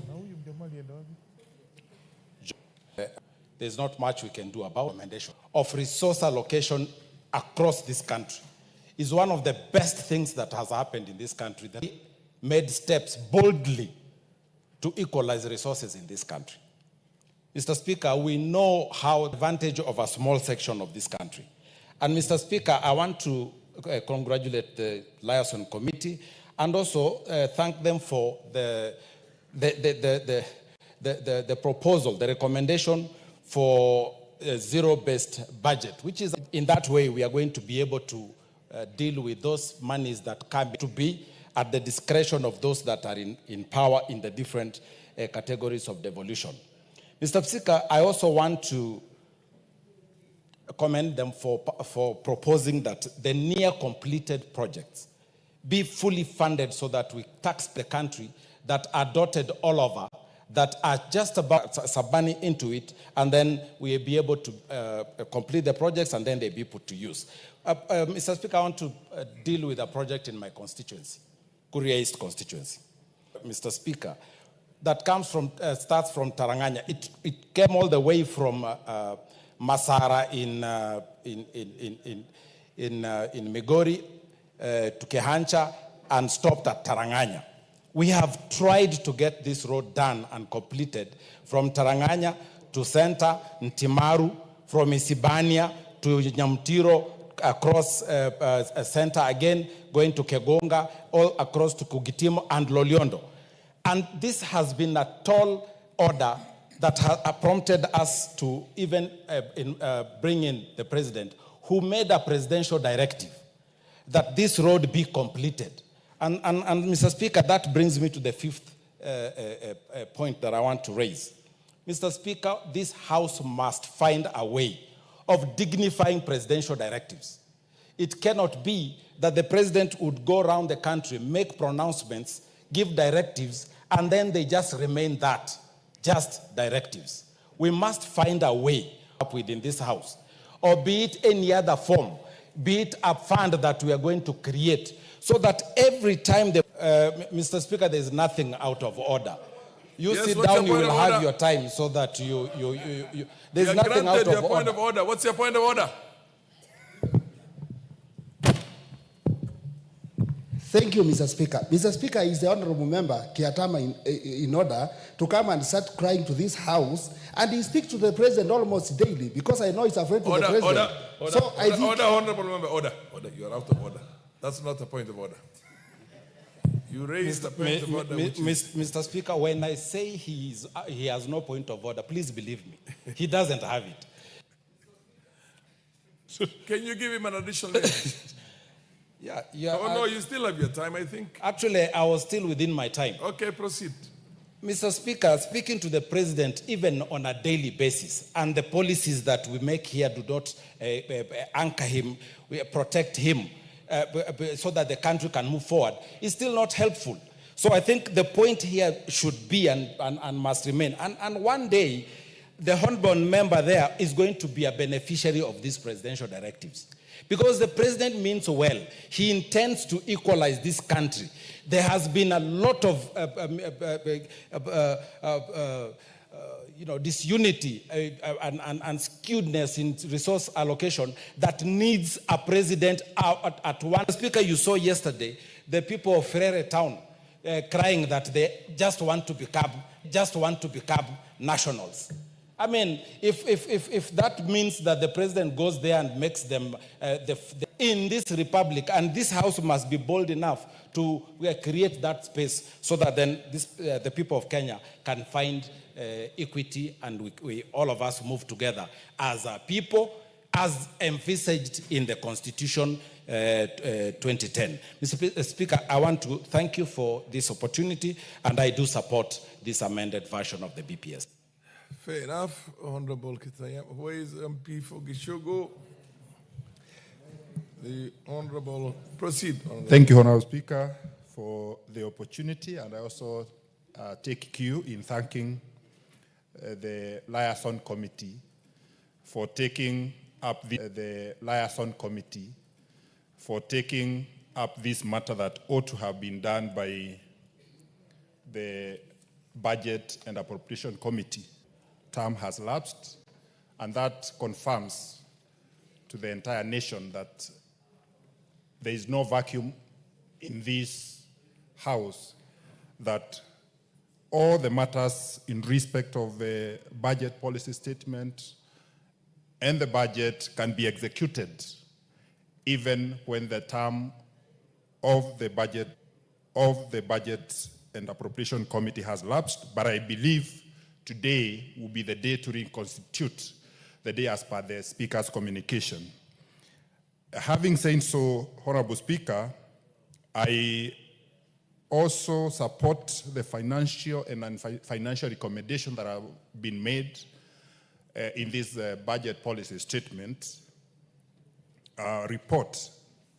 And when we are looking at the geomapping of the resource allocations in this country, I think we should not only look at the geographical locations of this country. We should also look at the population aspect of it, because resource allocation should also take care of the populations in those areas, because populations also put pressure on the needs of the resources in those areas because of the required facilities, the infrastructure, and so on.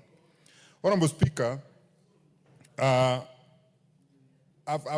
sit in a committee of trade industry and cooperatives, and I've seen this government in its policy statement has given emphasis to value chain development, including leather, including edible oils, including coffee, tea, and many other value chains towards supporting them for purposes of export. And I believe that is a policy in the right direction. And we should also, as Parliament, continue supporting the agencies that promote exports in this country, because Forex will stabilize this country in terms of economy. It will make sure that our farmers earn more out of the exports, and especially coffee and tea. And I say so because I represent a majority of my constituents. About 70 to 80% are tea and coffee farmers. So this is an area that we need to put a lot of emphasis so that farmers can earn more. And one of the such agencies that would promote external markets for our products like tea and coffee are Keproba, which is domiciled in the State Department for Trade. And this time, I think the government has also been keen to support Keproba so that it can also be able to showcase the Kenyan products in the oncoming Osaka export promotion. The last time it was in Dubai 2020 Expo. And actually, the report that we are getting from Keproba that exports increased by about 30% out of that expo by Keproba. I believe this time we should be able to reach about 50 to 60%. And the other area that I would beseech that this Parliament also, when we are passing the budget, we look at is all the stored projects. Like in my constituency, I have stored rooms because there were not enough resources, but I believe this time, because of what has been securitized through the fuel levy, we'll be able to complete the many roads that are stored in Geshogo constituency and many other parts of Kirinyaga, including the road which I normally call Mbosivi of Geshogo, that is the belt which touches on all ones in Kirinyaga or Geshogo constituency. Thank you, Honorable Speaker. I support. Before I go to Honorable Wangwe and the MP for Kirinyaga, I would want to recognize the presence of Kiatineni Secondary School from a Singa constituency in Machakos. I want to welcome the students to the National Assembly. And is there any member of parliament from Ukambani in the chambers now as we speak? Under the circumstances, I think the closest place to Ukambani is Garissa, Northeastern. I'll ask Honorable Kainan to give a word of encouragement to the young students and future leaders from Machakos. Thank you, Mr. Speaker. Mr. Speaker, I want to welcome the students to this August House. This is where key decisions concerning this country is made. And I'm sure you're not only the future leaders, but you are also the present leader. Because They are actually in the public gallery, so the students from Kiatinini is here. are Yes. here. So welcome. If you want to go somewhere where they can see you also. No, that is the speaker's gallery. Kiatinini is here. So go somewhere where they can see the member of parliament who is giving them words of encouragement. Okay, there you go. They can now see you. Proceed. This is the public gallery, that's the speaker's gallery. Thank you, Mr. Speaker. Pengine Mr. Speaker, leo ndazungumza kwa Kiswahili. Ningependa niwakaribishe wanafunzi kutoka kwa county ya Machakos. Najua hapa ndio nyumba ambayo sheria inaundwa, na nyinyi mkiwa wanafunzi wa sasa ni nyumba, yani huyu ananiambia niseme nyumba. Najua hapa mmesikia nyinyi mara kwa mara mnaitwa viongozi wa ujao, lakini ningependa niwaeleze nyinyi ni viongozi wa sasa. Mfanye bidii kwa elimu ili muhitimu kuwa viongozi na pia muwe wataalamu. Nchi yetu kwa wakati huu inahitaji wataalamu, kwa hivyo ningependa nichukue fursa hii kuwakaribisha hapa. Msijione, mfanye bidii kwa elimu, mfanye bidii kabisa ili mkihitimu mtapata fursa ya kufanya kazi katika nchi yetu tukufu. Karibuni sana. Mheshimiwa Kainan, kuna kutunga sheria na kuunda. Kuunda ni kama gari unaunda. Unatunga sheria.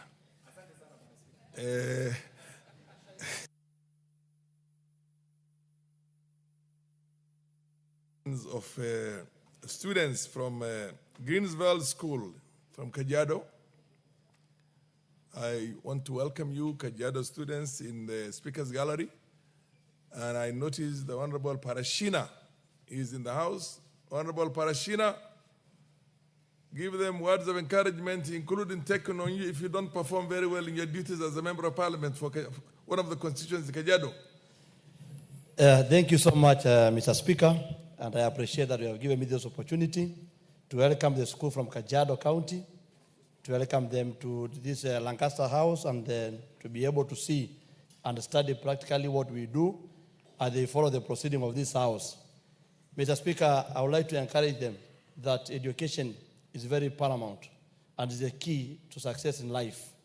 As you see all of us here contributing as members of parliament, we are always, even us, we used to be like you, our students, we went through the same process, and now we are here as members of parliament where we debate on issues that are of national importance as we legislate and do other duties that this house pertains us to do. So I welcome you here, and I congratulate the school, the teachers, for choosing to come to Parliament, to the Kenya National Assembly, to be able to come and see and study and follow our proceeding. Mr. Speaker, I welcome both of them in the public gallery and also in the Speaker gallery. Asanteni sana. God bless you. I also welcome students from Gilgil Day Secondary School. You're welcome to the National Assembly here. I don't know if the member of parliament for Gilgil or any of the members of parliament. Yeah, the honorable member of parliament for Gilgil was somewhere in the chambers a short while ago. Honorable Martha Wangari, give words of encouragement to all students. Thank you very much, Mr. Speaker. And even for indulging me, we were just consulting, Liaison Committee has quite some work to do on the supplementary. But allow me to welcome the students of Gilgil Day Secondary School, one of the biggest day schools in Gilgil. This is the third cohort this session that is visiting Parliament, and I've just spoken to them. Their motto is knowledge is power. So I hope that they can absorb as much as they come to this chamber, and that it will help them even in their future endeavors. And welcome all the others that are in the galleries. Thank you, Mr. Speaker.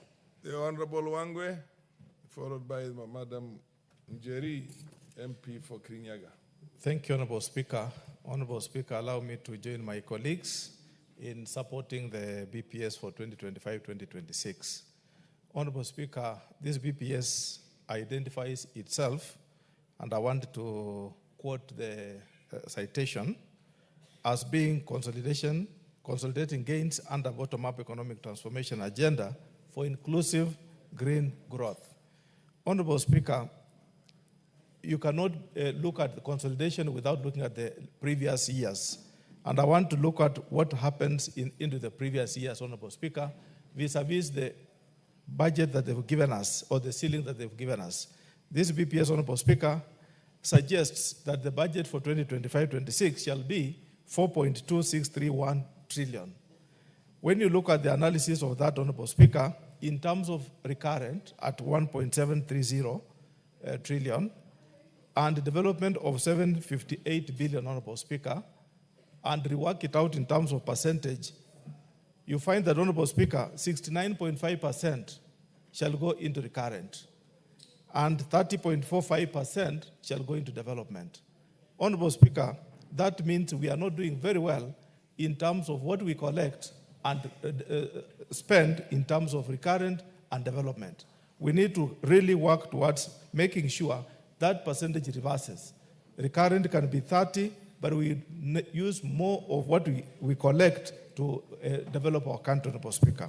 Therefore, Honorable Speaker, looking at the theme of the 2025-26 BPS, vis-a-vis that figure, Honorable Speaker, and then you look at how the government has apportioned the expenditure, Honorable Speaker, I just want to look at the issue that how they've allocated the resources, Honorable Speaker, in terms of health and in terms of roads, Honorable Speaker. Health is getting a very small percentage, Honorable Speaker, whereas we look at the whole issue, where although health is devolved, Honorable Speaker, but what remains up in the national government should also be substantively supported. Honorable Speaker, look at what has been put on education at 28.3%. Yes, most of it could be going to the TSC to employ teachers or support teachers, but what happens? Are we looking at opening up when it comes to the budget, Honorable Speaker, so that we look at individual expenditure of this amount that we are proposing to give them as a ceiling? That is something that, Honorable Speaker, I want to propose, that let it be laid bare. Let it not just come as a consolidated figure when it comes to the final estimates, Honorable Speaker.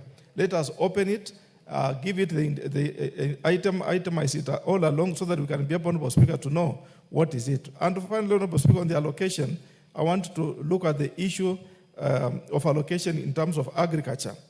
When you look at this BPS, Honorable Speaker, it's appreciating itself in the macroeconomic framework for the 2025 BPS as agriculture being one of the substantive issues that the government is relying on to project the 5.3% growth in GDP. So, Honorable Speaker, if they are looking at the growth of 5.3 from the 4.6% in 2024, and you look at the allocation of resources in agriculture, rural and urban development, Honorable Speaker, at 3.0%, then, Honorable Speaker, we are not talking the same language. What it means, Honorable Speaker, we are simply trying to say we will use agriculture to achieve the GDP of 5.3, but we are not supporting agriculture in itself, Honorable Speaker, in the final budget so that we achieve that. What are they speaking in terms of gaining the 5.3, Honorable Speaker? They are saying they are relying on favorable weather condition and implementation of the better. How about if the weather condition changes, Honorable Speaker? We want to look at it like, let us have resources put into agriculture so that, Honorable Speaker, when we speak in terms of achieving the GDP of 5.3, we speak to that and also push for the resources to achieve that. However, Honorable Speaker, there are good things that, Honorable Speaker, this BPS is talking about, and we must applaud the government for what they are able to do. For example, Honorable Speaker, they are relying on the issue of inflation, Honorable Speaker, which we are all feeling. Inflation has come down, Honorable Speaker, in February, compare itself from 6.3% in February 2024 to 3.5% in February 2025. That's something we have felt, and it's something which is all across everyone, driven by lower fuel and food prices. Honorable Speaker, it is something which we really appreciate and say, let the government continue driving the economy at that low inflation rate so that all Kenyans, Honorable Speaker. Give him an additional 1 minute to wrap up. Thank you, Honorable Speaker, for that addition. All Kenyans want to look at inflation being maintained at that lower number of 3.5%. There is equal, Honorable Speaker, a positive look. When you look at, Honorable Speaker, the current account deficit, this is a good thing for the whole economy. We are doing very well in terms of current account deficit in overall, Honorable Speaker, from the 4.4% of GDP in December 2023, Honorable Speaker, to now a paltry 3.6% as we stand now. That means, Honorable Speaker, when we now compare ourselves to the overall balance of payment, and our current account deficit, Honorable Speaker, is that low, it means we are likely to have sufficient amount of resources to hold should there be a problem in terms of Forex, Honorable Speaker. Our Forex position is good, and we are likely to move on. So therefore, Honorable Speaker, this being the macroeconomic issues that the government is relying on to drive the BPS of 2025, I look at it with lots of hope, and I want to encourage that the government goes in that direction so that, Honorable Speaker, all of us are going to be happy to live in this country. Thank you, Honorable Speaker, and I support the PPS 2024, 25, 26. Jerry Maina. Thank you, Honorable Speaker. Allow me to appreciate the BPS report and commend the good work done by the team. Honorable Speaker, as we agitate for equal distribution of resources, we must also ensure that we hold leaders who are given taxpayers' money accountable. Honorable Speaker, a very unfortunate photo that I saw trending, and I will not name the county, but it is one of the ASAL counties, of a child who was drinking muddy water in a jug. That child did not make any application to be born in that county. As a child who's born in Kirinyaga County, a child born in Kisumu. We know very well that we have the Equalization Fund, 12 years plus of devolution, because water is now primarily a devolved function. What do we have to show for it? As members of parliament, we must ensure that even as we push for more funding for counties and equal distribution of resources, that the same is applied, because this money is a taxpayer's money. There is no single member of parliament or elected leader who spends their own funds to do or rather engage in development agenda for their respective constituencies or counties. Honorable Speaker, this House must also be accountable and must not absolve itself of accountability in regard to the distribution of the national budget. We were treated to a very melodramatic presentation yesterday where accusations were leveled against the budget committee and the leadership of the budget committee. But we all sit as members of parliament, and we are able to authenticate and even question and query the budget statements that are passed on the floor of this House. So when I see members trying to bedevil each other individually because of perhaps political inclinations, political realignments will come and go. Perhaps maybe Honorable Kenan and I will be on the same side in the next government. So it is very important for us to quit from bedeviling the now, I don't know whether to say former, chair of budget, Honorable Ndindi Nyoro, and he has not been chair budget forever. He was chair budget for, I think, 2.5 years. He was a member of parliament for Kiharu prior to that. Members of this House have actually gone to his constituency to benchmark on the work that he is doing for the people of Kiharu constituency. And it is the duty of every member of parliament to sit here when proceedings are going on, when the national cake is being shared, to ensure that the people they represent on this floor get what they are owed by the government, because we are all taxpayers, Honorable Speaker. And we must also ensure that when the president is making declarations, they are declarations that will actually impact on the Kenyan people. I saw a request apparently for a machine that will be making 1 million chapatis a day. We must be able, as members of parliament, to differentiate rhetoric from the needs of the Kenyan people. Because at the end of the day, in 2027, we will be held accountable by the people who elected us here. So even as we have all these other overriding interests and party positions and whatnot, let us think about the Kenyan people. What do we need to match so that they can feel that they are equally represented? I also want to appreciate the recent amendments on the public audit finance, because I have seen an allocation to the Committee on Security, And I have seen that there's a 32 billion that will be allocated to NIS for covert operations. All these monies must be accounted for, and they must be channel fit the Mama Mboga in Turkana, Mama Mboga in Kirinyaga, Kisumu, and all other areas and corners of this great nation. Thank you, Honorable Speaker. Is the Honorable Susan Kiamba in the House? Susan? The Honorable Rachel Nyamai? No? Then I'll go for Madame Barteau, followed by Honorable Kenan. Thank you, Mr. Speaker, for giving me the opportunity to also have my voice in the budget policy statement. And I want to congratulate the Liaison Committee for putting their heads together and coming up with a document which is going to serve the people of Kenya. Mr. Speaker, this policy statement covers all the institutions who submitted their statements and culminated to the compilation by the Liaison Committee. And Mr. Speaker, I hope that in this policy statement, which the end result will be the budget estimates for the 2025-2026 financial year, is going to transform society.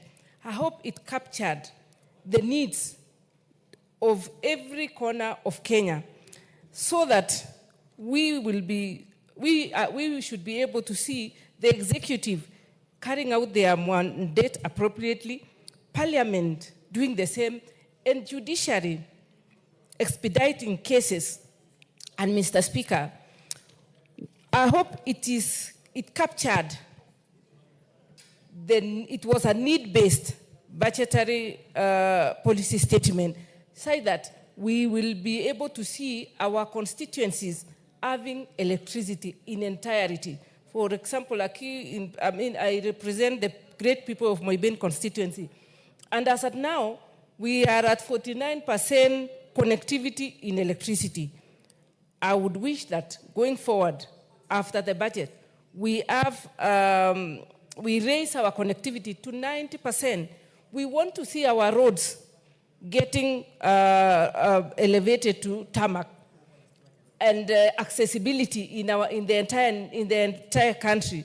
The president made a pronouncement yesterday of dualing the Rironi to Mau Summit road, which caters for most regions in Kenya. We would wish that that road is done and with speed that it deserves, so that we don't have crisis when our schools are closing, our children are not able to move from one region to another. We would wish to see the stalled projects being completed within the shortest time possible. In my constituency, Mr. Speaker, I have like 3 dams which have been done since time immemorial. They are 10 years down the line. The contractor shows up on site, disappears. We have a case in point, a school of TVET, which was initiated by Honorable Professor Kamar. That is 15 years down the line. That project, Mr. Speaker, is still a pending project.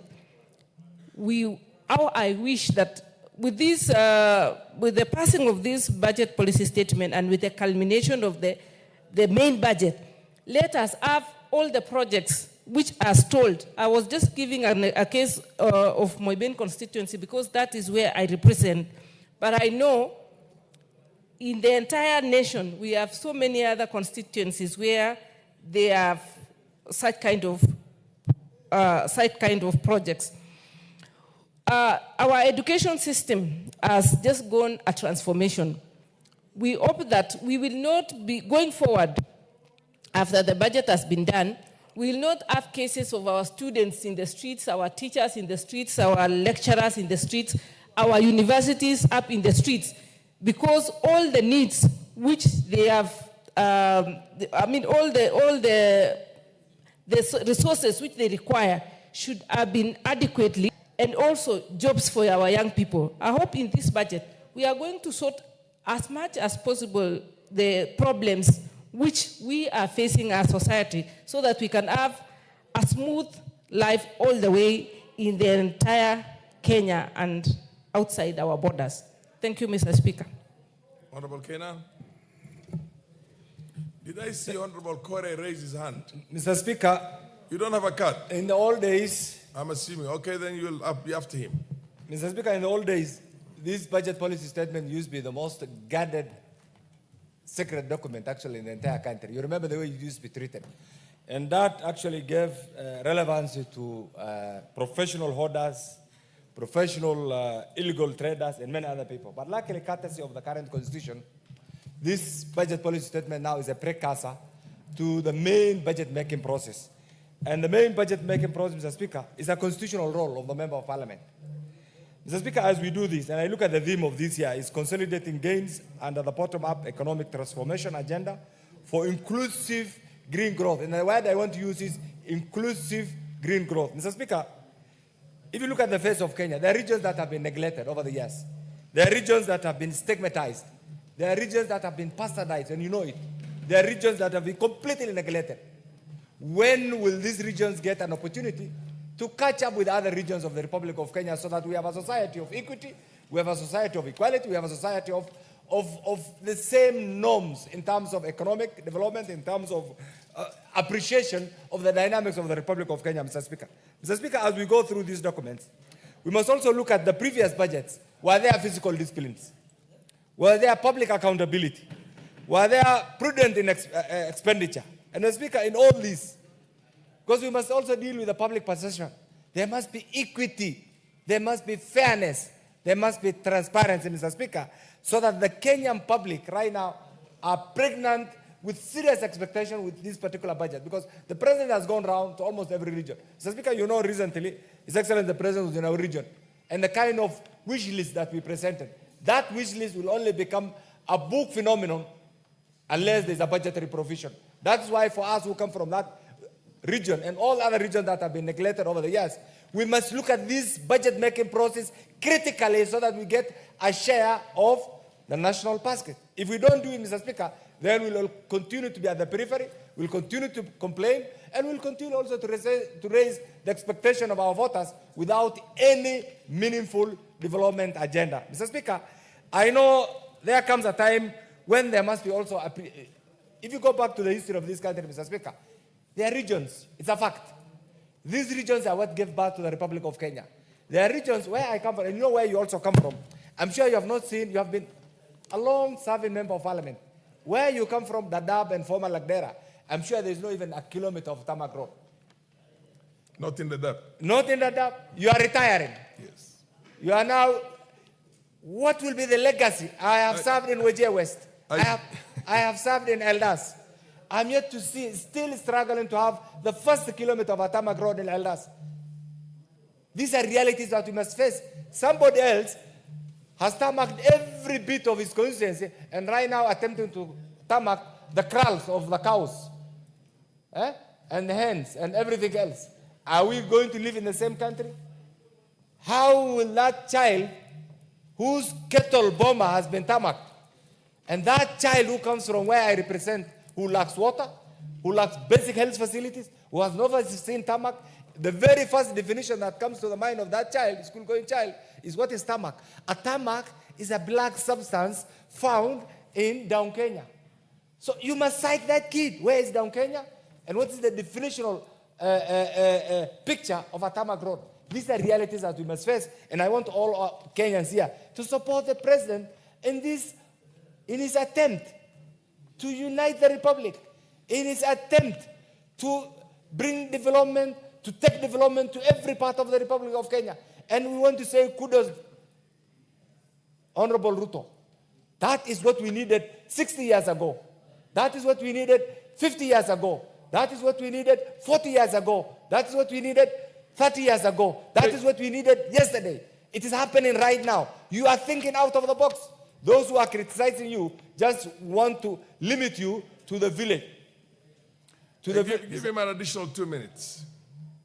He's it is also talking for the DAP constituency. Those who are criticizing the president want to hamper his thinking, Mr. Speaker. They want to limit his extent of creative imagination in order to serve the people of Kenya. And that's what fairness requires, Mr. Speaker. Mr. Speaker, I remember during the time of the Grand Coalition, you were our Deputy Speaker. You remember one morning we had a visit to the late president, and we took a very serious wish list. Out of that wish list, the road from Isiolo, Marsabit, Moyale has now been tarmacked. Yes. It's my prayer and your prayer and the prayer of all of us that under this budget right now, the road from Garissa, Modogash, Wajir, Elwak, Mandera will be a reality, and that's what the president has promised. So for me, and the road from Garissa, Dadaab, all the way to Liboyo and Kismayo, and the road from Wajir, Moyale, all the way to Addis Ababa, Mr. Speaker. These are the realities that we expect. And for me, when I'll be looking at this budget, get ready. That will be my first entry point, so that whatever that has been promised is turned into a reality. Mr. Speaker, finally on this, I know the management of the National Resource Packet is a very difficult job. It's a very tasking job. So even those members of the Budget Committee, when you are being criticized, that informs the strengthening of the weaknesses that you have gone through. It's not a challenge. So the fact that the members were criticized, that's why we are politicians. So I want to assure you, this budget, taking into account the definition, taking into account the expectation, every region and the support for every part of the Republic of Kenya. I support this, Mr. Speaker. The Honorable Kore.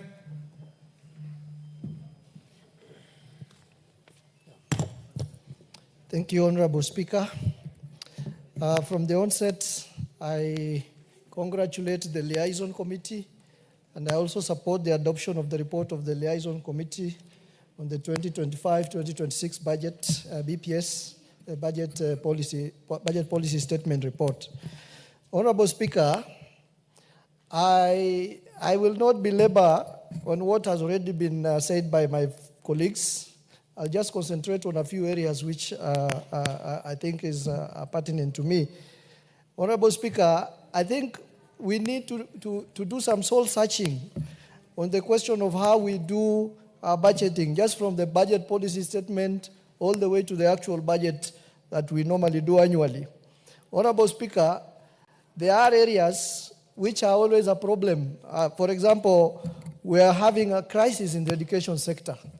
You know, the university funding model is running through some challenges. We are seeing unions from universities to secondary schools always threatening to go on strike because of the lack of funding for the comprehensive bargaining agreements. We have seen a lot of challenges in infrastructure, for example, in JSS. But every time we come up with a BPS and every time we come up with our budget, we find these areas are not covered adequately. Even in our health sector, we are running through a lot of challenges. The question around SHA, one of the reasons why I'm told SHA is running through the problems it's running through, among many other problems, is the fact that not adequate funding is being provided for SHA.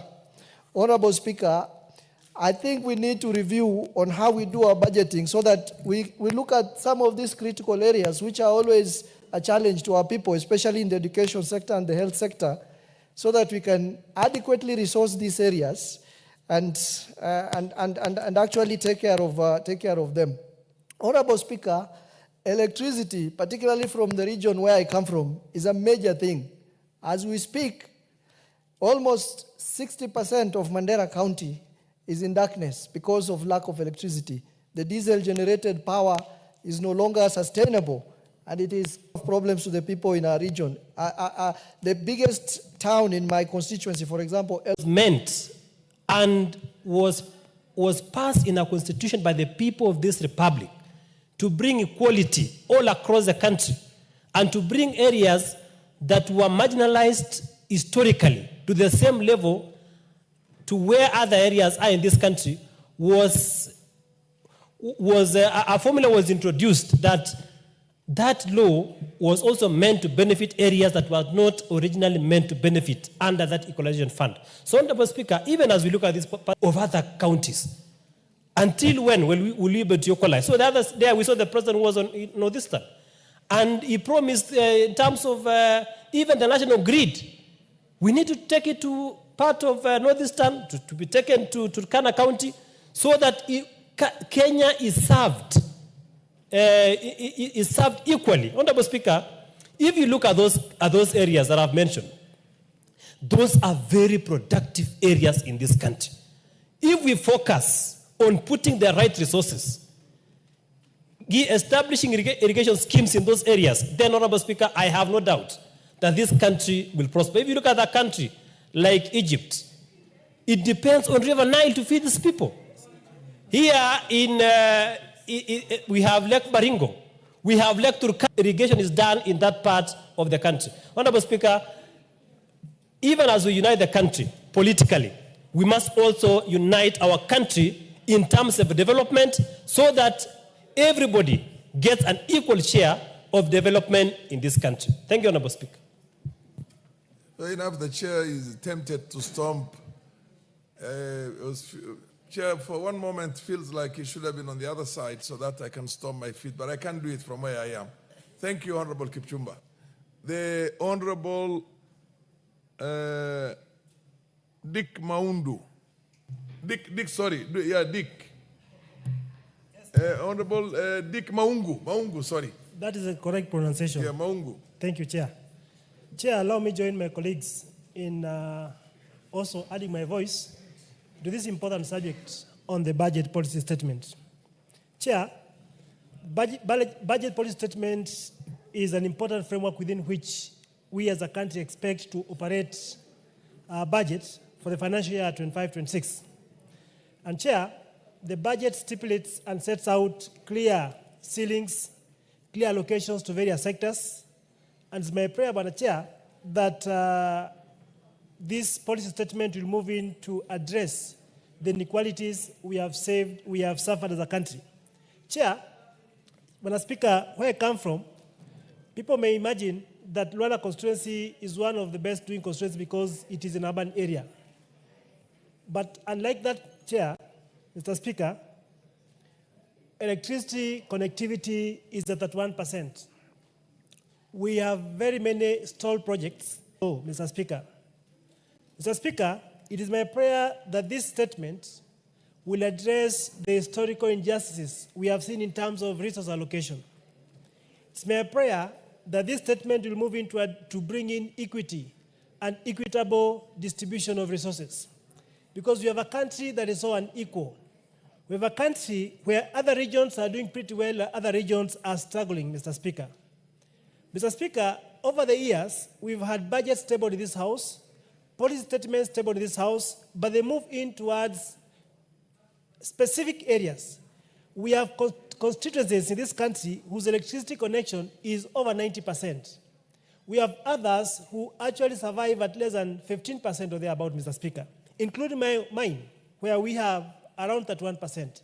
It is therefore my prayer and desire that going forward, as we discuss the budget policy statement, as we discuss the fiscal allocations in this budget, Mr. Speaker, we should be able to ensure there's prudent allocation of resources, there's accountability, and transparent resource allocation. This will bring about equity. This will bring about inclusion and feeling included. This will bring about people feeling that indeed this country is for all of us, Mr. Speaker. Mr. Speaker, we have a number of stalled projects in this country. I happen to suffer one or two.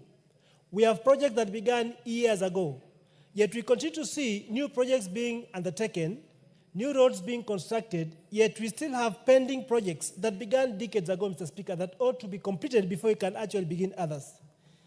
Last year, we had several strikes in the area of education. Lecturers on the streets, students in the universities on the streets. Our young boys and girls in high school did not receive their capitation. All was because we had allocations that never reached their schools, Mr. Speaker. It's my prayer that as we talk about fiscal accountability, capitation to schools must actually be reflected in the schools, Mr. Speaker, so that our kids who are under the free day secondary program can be able to enjoy learning. It is my prayer, Mr. Speaker, that capitation for university students, right now we have a case in court whereby the new funding model has been stopped. Our kids who are in universities continue to suffer. It's my prayer that through this budget policy statement, that we may have maximum allocation to these universities and our schools so that our kids may enjoy being in school, Mr. Speaker. I therefore say thank you to the committee that came around with this and hope that even as we come to the budget statements, it shall actually be able to capture the aspirations of Kenyans and ensure there's equity and equitable distribution of resources. Thank you, Mr. Speaker. Yeah, before the Honorable Korere takes the floor, I want to recognize the presence and welcome the students from Greenview School, Karasarani, Nairobi. Welcome. They are in the speakers, they're in the public gallery. Do we have an MP from Nairobi who is going to give I can proceed, Mheshimiwa. Yeah.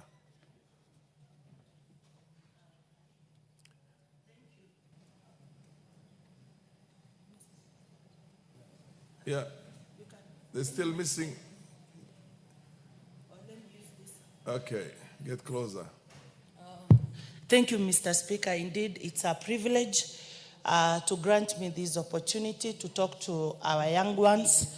Sometimes, Mr. Speaker, when we are in the village, we always have meetings with women, the elderly, and they tell us, honorable members, when you get an opportunity, tell our young kids to go slow on alcohol, even love affairs. Our children, they receive a lot of love letters, and it distracts them from their education. The children should be actually the roses to their parents. They should come slow on drugs. They come slow on absconding their duties, both at home and at school. And you should know that cooking, washing utensils, they are not gender roles, but they are basic skills that help them in growing. So our children know that we love you very much. Please work hard. It is a common saying that you are told, and always aim high. Thank you, Mr. Speaker. I also want to recognize the presence of Roysambu Junior School from Roysambu constituency in Nairobi. Welcome, very much welcome. And I'll ask the Honorable Owembaya to say a word of encouragement to the students from Roysambu Junior School who are in the public gallery. You are a leader in the house, so. Thank you, Honorable. You represent the country, you don't represent just your constituency. Thank you very much, Honorable Speaker. Honorable Speaker, as I welcome the students from Roysambu, I want to say... This side, look at this side. You're welcome to the National Assembly. This is the guest house where policy and certain rules and statutes are passed. But above all, I want to encourage you. You know, I used to be a student at Kenyatta University many years ago. And that was how I associated myself to Roysambu. And Roysambu was a small growing town then. In the early 90s. I know a lot of them, even their parents had not met.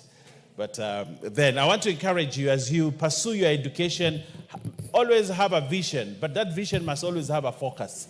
If you have a vision without a focus, you may not achieve much. So I want to ask the students that are visiting Parliament today, please focus on your studies, have ambition, plan to succeed, and plan to emulate great minds of men and women in this country. I wish you well, desist from deviant behavior, but walk on the straight path just like your teachers tell you so that you can become successful in life. Otherwise, welcome to observe the proceedings of the 13th Parliament and welcome to the National Assembly. Thank you. Finally, in recognizing students, I also want to recognize the presence in the Speaker's Gallery of the students from Loreto High School. Welcome to this institution. It's welcome to this institution called Parliament, the National Assembly. And I will ask the honorable member, the lady honorable member sitting next to Martha Karua, to give your fellow lady girls. Girls. Thank you, Honorable Speaker, for the opportunity to welcome the great students of my dream school. If I was to be younger, I would want to go to Loreto. I want to encourage the girls that you're in the best place. This is Parliament, and you will surely get it. What's your point of order, Honorable Yamai? Thank you very much, Honorable Speaker. Please very kindly allow me to... A role model for most of the girls in the country, or all the girls in the country, or ladies. So proceed and give these ladies words of encouragement. Thank you for your kindness, Honorable Speaker. Honorable Speaker, as I welcome these students from Loreto, it's a wonderful school.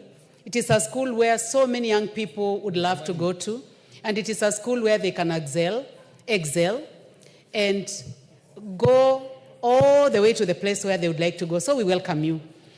As I say that Honorable Speaker, I would like to say that the Honorable Mother Wangari is the one who is seated to the member who welcomed the students from Loreto. And you said Mother Karua. Mother Karua is a very nice person in this country also, in her own way. But Honorable Speaker, we do not have Mother Karua in the house. I think you meant the member. I meant Martha Wangari, yes. Mother Wangari. Indeed, yes. Member, third-term member of Parliament, who has really shown that a woman can be for the first time through affirmative action and go all the way. And then later, you can also think of Mother Karua, the one who is being mentioned by the Speaker.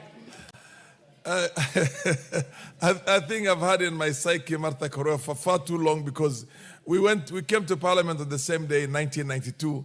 But nonetheless, I recognize and respect very much the indomitable lady Martha Wangari. Please do say a word of also encouragement yourself too. Thank you very much. And I want you to do this because we also have Father Makewa High School from Yatta, and the Ngira Umoja Secondary School from Maragua in the Speaker's Gallery, in the public gallery. So you address them both, please. Thank you very much, Mr. Speaker. And I don't mind you comparing me with Honorable Martha Karua, who is my senior, and also share the two names, Martha Wangari.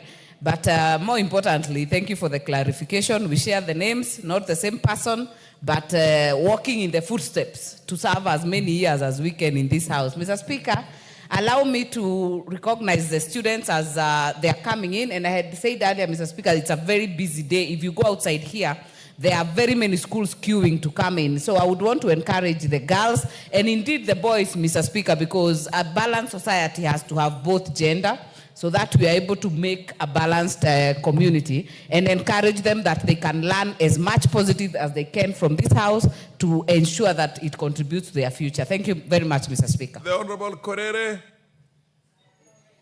Sarah, proceed on the motion. Thank you, Mr. Speaker. Mr. Speaker, I also want to add my voice on the budget policy statement in this country.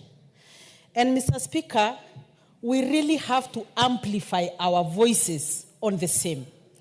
Mr. Speaker, I say so because I honestly want to believe that the budget policy statement before us is going to address the inequalities that has been witnessed in this country since time immemorial. Mr. Speaker, you know, equity and inequality are two different things. And Mr. Speaker, when we come to this parliament, and we are told that money is allocated equally to all constituencies, when we know very well that we are not equal. Mr. Speaker, if you come to Laikipia today, Laikipia County in general is 9,600 square kilometers. Laikipia North as a constituency is 5,600 square kilometers. It is bigger than Laikipia West and East combined.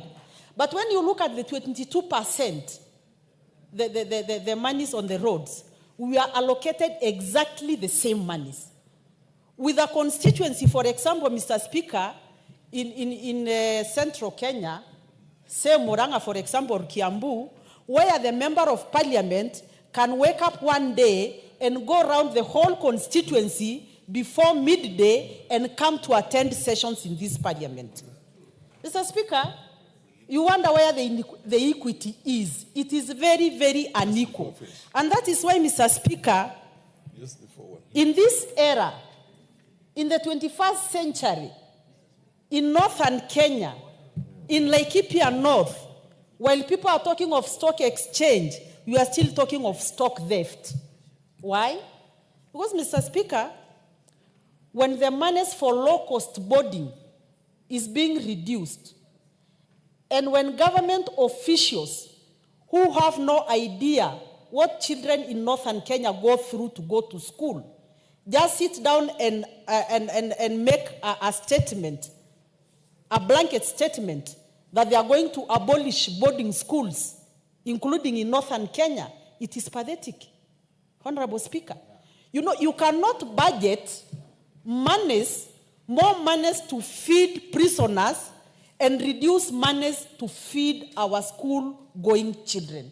Mr. Speaker, the other thing is, when you look at the wastage, even the wastage in government offices is budgeted for. So I seriously hope and I pray that this budget statement is going to address the wastage. Honorable Speaker, when in this era, some people are still depending on relief food. You know, people going queuing, you know, to receive 1 kilo of rice, 3 kilos of rice and a kilo of beans, so that they can eat today while God takes care of tomorrow. Mr. Speaker, it is demeaning. And you know, you get well-wishers, you even get members of this parliament going to donate food and posing for pictures with the very poor people. You flash these pictures in the Facebook and in WhatsApp, it is demeaning to those people. And Mr. Speaker, this country is in a position to make sure that the agriculture sector, they pump money into production. You know, livestock keeping is not backward, but for a very long time, livestock keeping has not been looked at as an economic way of life. That's something that can uplift the economies of this country. And Mr. Speaker, when I look at the budget for livestock, I just see a lot of reduction. Mr. Speaker, beef industry is $1 billion industry. We know that Kenyans love nyama choma. Nyama choma don't grow on trees. They are got from cows, goats, and sheep. So, Mr. Speaker, I truly want to believe that this budget policy statement is going to address that. Finally, Mr. Speaker, the stalled projects. We are seeing new projects coming up. When you go, for example, in... Can you give an additional 1 minute, 2 minutes, 2 minutes actually to Madam Korere? Thank you, Speaker. Doldol headquarter, which is supposed to be the sub-county headquarter for Laikipia North, since independence to date, there is no single tarmac road in that constituency. The only road that was launched in 2021 is tolled, Mr. Speaker. So I truly believe we are not going to see a round of new projects while we still have old projects like the Doldol Nanyuki Road, the Rumruti Nanyuki Road, and finally, Mr. Speaker, we saw our intern doctors on the streets. We know we need these intern doctors. We need doctors in this country. Me and you don't have to fly to India, to London to get attended to, because we have people in this country who can attend to us. We'd rather start putting our priorities right, not upside down. Honorable Speaker, I want to believe with the stewardship of Honorable His Excellency, the President, Dr. William Samoei Ruto, I believe he's one person who understands what Kenyans are going through, and I want to believe under his leadership, we are going to address especially the inequality where some Kenyans have become more equal than others. Thank you, Mr. Speaker. Honorable Parashina, the MP for Kajiado South, followed by the Honorable Miraa. Okay, thank you, Mr. Speaker. I also stand to, first of all, support the report on the budget policy statement for the financial year 2025-2026. And I want to appreciate work done by the liaison committee. This report really covered a lot of areas that are very important and instrumental in this country. Mr. Speaker, as I also support the report, it's good to emphasize something more on the county allocation that was given 4 or 5 billion. And I want to say that the general picture, or what are the framers of the new Constitution 2010 thought when they introduced the issue of county, is that development goes across the country. I don't want to say that in terms of allocation, things are happening. But again, when you go to the counties, sometimes we feel we are let down because the Republic and our people are not getting the real services that been of the money which has been allocated in this house, Mr. Speaker. And when I saw the work which has been done, if counties can able to take the amount and understand that the money is supposed to help our people develop and help our people get services, I think as a country we are heading somewhere. Specifically, I also want to mention about county aggregation industrial park. And the main issue was the value chain, that every county is able to produce or concentrate in a certain area. For example, Kajiado, maybe you can talk about leather or milk products or even tomatoes, because also we have them, another part of the country. But I think the pace in which the county aggregations industrial parks are being done, totally we might not be able to achieve in this first year, in our first term of 5-year period, because up to now you see maybe 19 which has been done or which are in the plan. But we are really not seeing the speed at which the work is being, the process of making those small industries being done. Specifically, there is something that has come out this year, the KENAS, Kenya Aggregation Services, whereby we need to accredit our products. So it may be in UAE, in Europe, in America, and we could not be able to do much because we never had an accreditation body recognized internationally. But now, the money that has been allocated to KENAS is a plus to us. And I think if there's something this parliament has done justice to our country in terms of the business people, or where do we want to see our country in 5 years to come, is bringing now KENAS. So you see there have been a lot of complaints about products that are being checked by KEBS. But now even KEBS themselves are also having another body which is going to oversee them. And that is a plus to the report that we are debating today. When you go to issue of environment, carbon credit, resource mobilization framework that has been proposed, Mr. Speaker, I'm having a feeling that we need to check that one.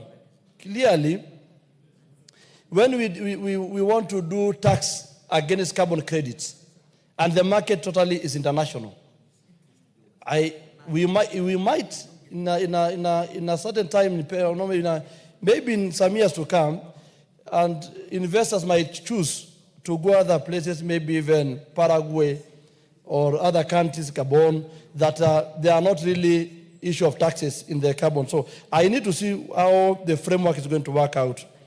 Mr. Speaker, I come from ASAL areas. That is Kajiado, sorry, I just want the next 1 minute to just, I'm concluding here, Mr. Speaker, sir. There's this issue of merger. The cabinet proposed merger, and I see in the report that the Intergovernmental Relation Technical Committee is supposed to bring a report, because I feel... give him an additional minute, 1 more minute, please. Sorry, Mr. Speaker. Wrap up, yeah. As Madam Sarah Korel, Mheshimiwa Sarah Korel has spoken about issue of other areas that can be marginalized or left behind. Mr. Speaker, I appreciate that it has been captured here. There is a proposal of merging up the assaults or those parastatals that fall under assault area and the northern corridor.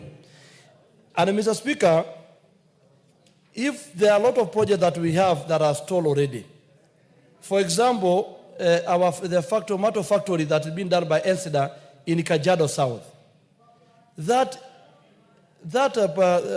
project needs allocation of 200 million plus for it to get to kickstart, and which can provide employment to our youth. But now it has been proposed, it's in the proposal that that also ENSIDA could be merged up. Mr. Speaker, as members who come from the ASAL area, we feel that the time that report will come, we'll be allowed to debate keenly. Because the moment they get assets from our area, we will lack water, we will lack other facilities that are very instrumental to our areas. And I plead that let the House consider the report with the condition that once the report is going to be tabled by Intergovernmental Intellectual Technical Committee, then we might request that these assets cannot be cancelled now. If it will be cancelled, let it come after 2027. Thank you, Mr. Speaker. The Honorable Marianne Keitani. Thank you, Honorable Speaker. I stand to support the budget policy statement. The 2025-2026 budget policy statement has laid and has read on the floor.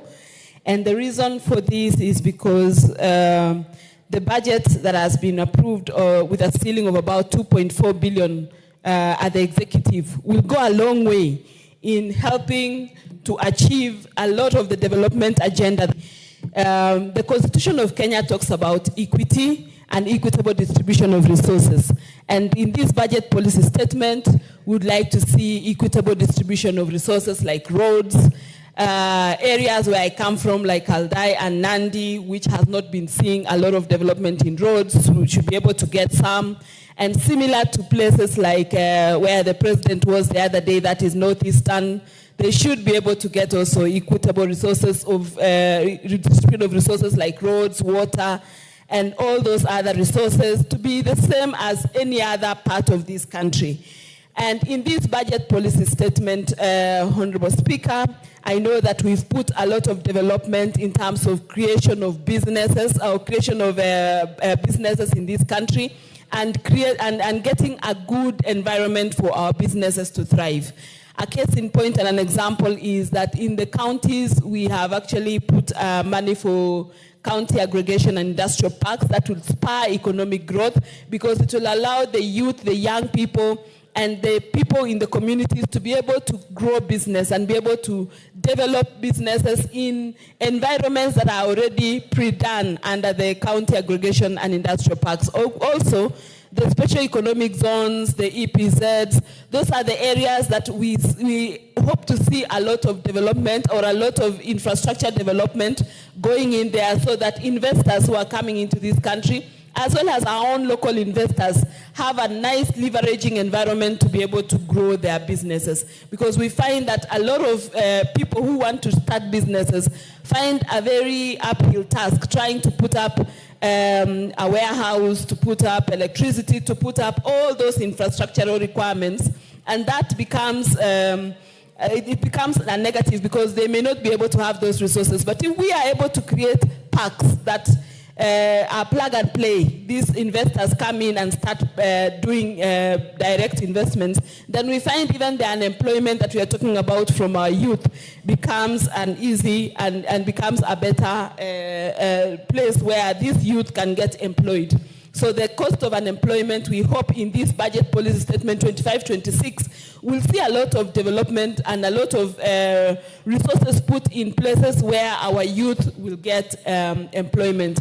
I know the president has been moving around when he's doing opening projects in various parts of the country. He's right now in Nairobi, and in any of these areas, there are many programs that he raises and says that they should be done. I think in the budget policy statement that we have read for 25-26, if a lot of those things are put in that statement, we expect that this country will become not only a middle income earner, but it will actually grow threefold to become one of the top tier in Africa and compete with the other developed countries in the world. The proposal that we have is to have our GDP growth be at 15% by 2020, proposed in the budget policy statement, will go a long way in helping this country achieve the kind of targeted areas. And especially in those particular parts of this country, because we are saying that the resource allocation become equitable. So in those areas where the resources have not been, over time, have not been equitably given to them, if this particular statement considers those particular areas, you can imagine the kind of growth that this country will be looking up to. And remember, this is the year that we really must see a lot of development in this country, because we are approaching an election year, and many times during an election year, very little development happens. So we have an opportunity as a country, as we pass this budget policy statement, to ensure that the resources have actually been equitably distributed, and we ensure... Leader, followed by Agnes Parejo and Ivo Barra. Thank you, Honorable Speaker. So rise to support passage of this budget policy statement for the financial year 2023. 2020 PS comes at a time when our economy is recovering from what was in 2022 a very dilapidated economy. You remember, Honorable Speaker, this administration came into office in 2022 when our inflation rates were very high, the exchange rates were very high, and today, including the exchange rates, Honorable Speaker, today we are at a position where now the inflation rate is at an average of about 3.5 in 2025 February, as opposed to the 9.6% that was there in 2022 October when this administration came into place. And this has not been easy to achieve, but it has been a result of a lot of concerted effort to reduce the cost of commodities, especially food items, and the massive investment that has been done in the agricultural sector has indeed paid off for our country. And today, we are not only food secure, but this food security has also ensured that our inflation rates, our exchange rates has also stabilized, and even our interest rates have begun coming down, and you've seen the rush that is there among us commercial banks to reduce on the interest rates. Honorable Speaker, you'll see that our 91-day treasury bills have declined from 15.7% in December of 2023 to the current rate of about 9.6% in February of this year. Again, our from a high of 160, 159 about a year ago to an average now of 128 to 130 shillings. Is about 128 to 129. Honorable Speaker, this year's BPS or budget policy statement basically highlights the progress that we have made in the implementation of the BETA strategy, or the bottom-up economic transformation agenda that was anchored on the fourth medium-term plan of our Vision 2030. And that tells you, Honorable Speaker, that we continue being consistent in pursuit of the Vision 2030 and ensuring that all our medium-term plans fit into the bigger goal and vision of 2030. Honorable Speaker, the National Treasury, when they submitted this budget policy statement this year, members will note, and I believe even as I thank our Deputy Speaker for able leadership of the Liaison Committee and the entire Liaison Committee that has considered these BPS together with our departmental committees, they will appreciate that this BPS has been prepared in the backdrop of an economy that is rising, an economy that is recovering steadily and stabilizing. And indeed, we can now proudly say that our economy has stabilized.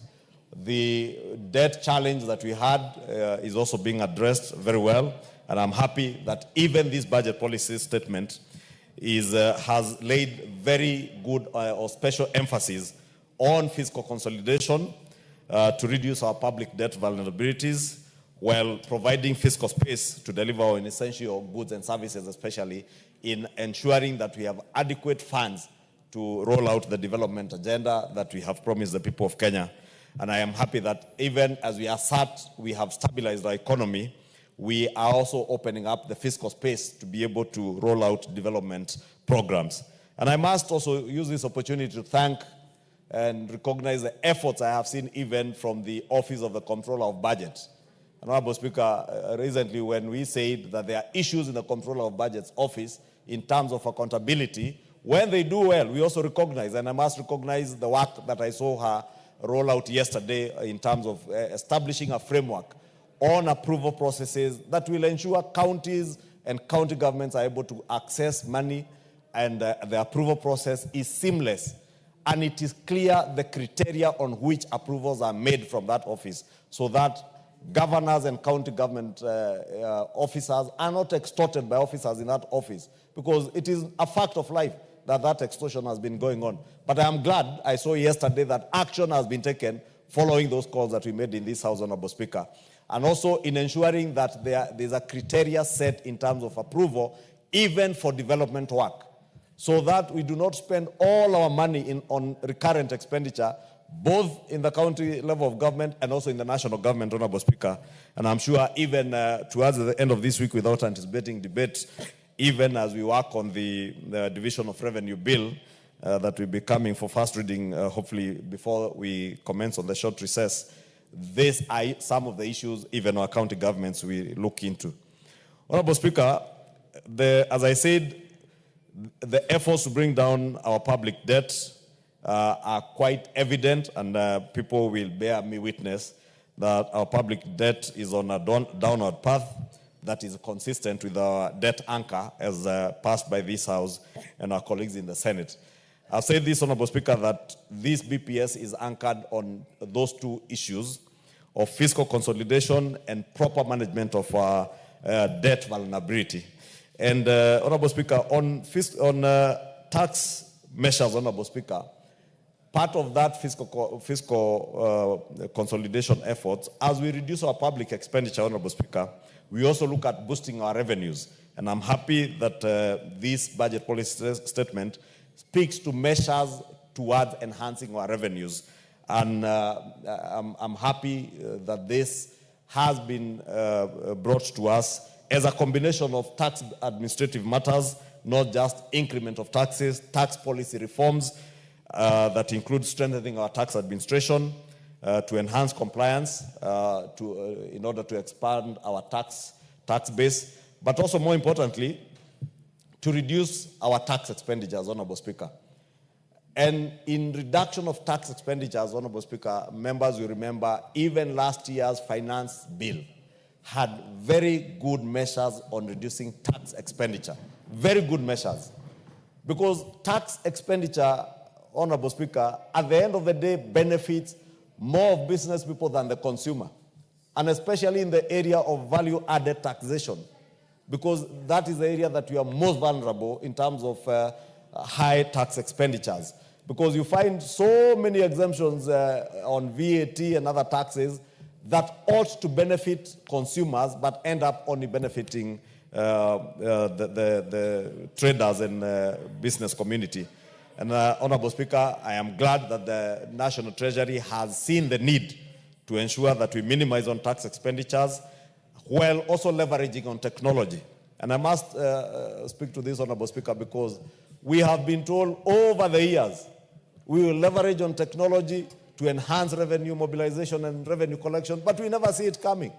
I know and I'm aware the Kenya Revenue Authority is working on a robust program to relook at their systems, right from their custom system, their income tax systems, Honorable Speaker, and I do hope that it will not just be another year of talk, and endless talk, that we will see the actualization of these measures to leverage on technology, revolutionize our tax processes, seal loopholes where revenue leaks out of the system, and generally enhance efficiency through the use of technology, both in our MDAs and also leverage on technology, even for taxpayers to make it much easier for taxpayers to settle their tax bills and their tax arrears, and also be able to communicate more effectively with the revenue officers and the revenue systems at KRA.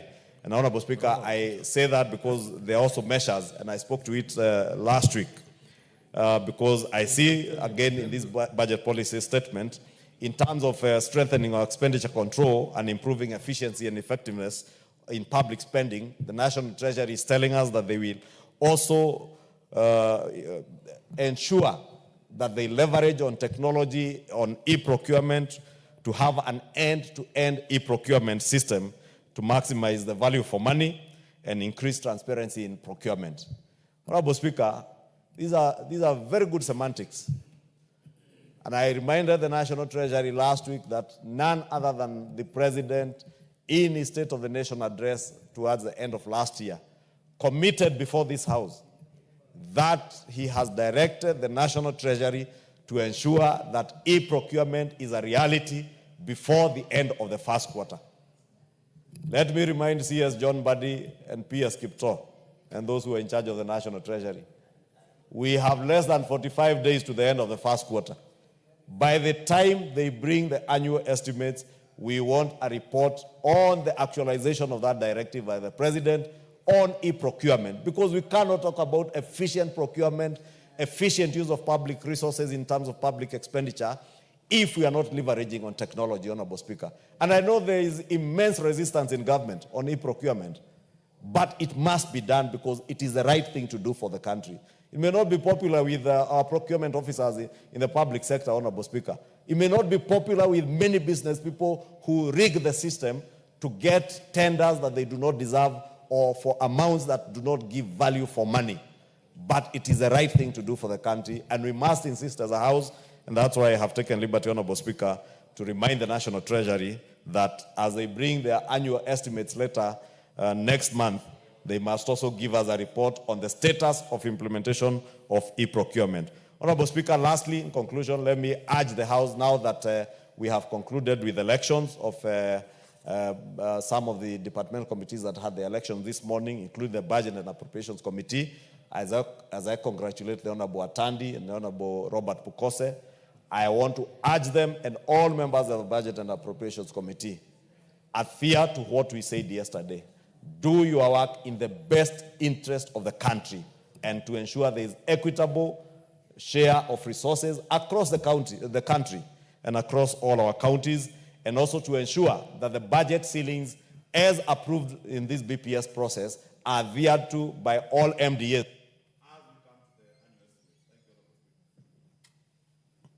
The Honorable Parejo Agnes, followed by the Honorable Obara Eve. Thank you, Mr. Speaker, for giving me this opportunity to support the liaison report on the budget policy statement. I support this statement with the hope that it will address issues that are affecting our constituencies.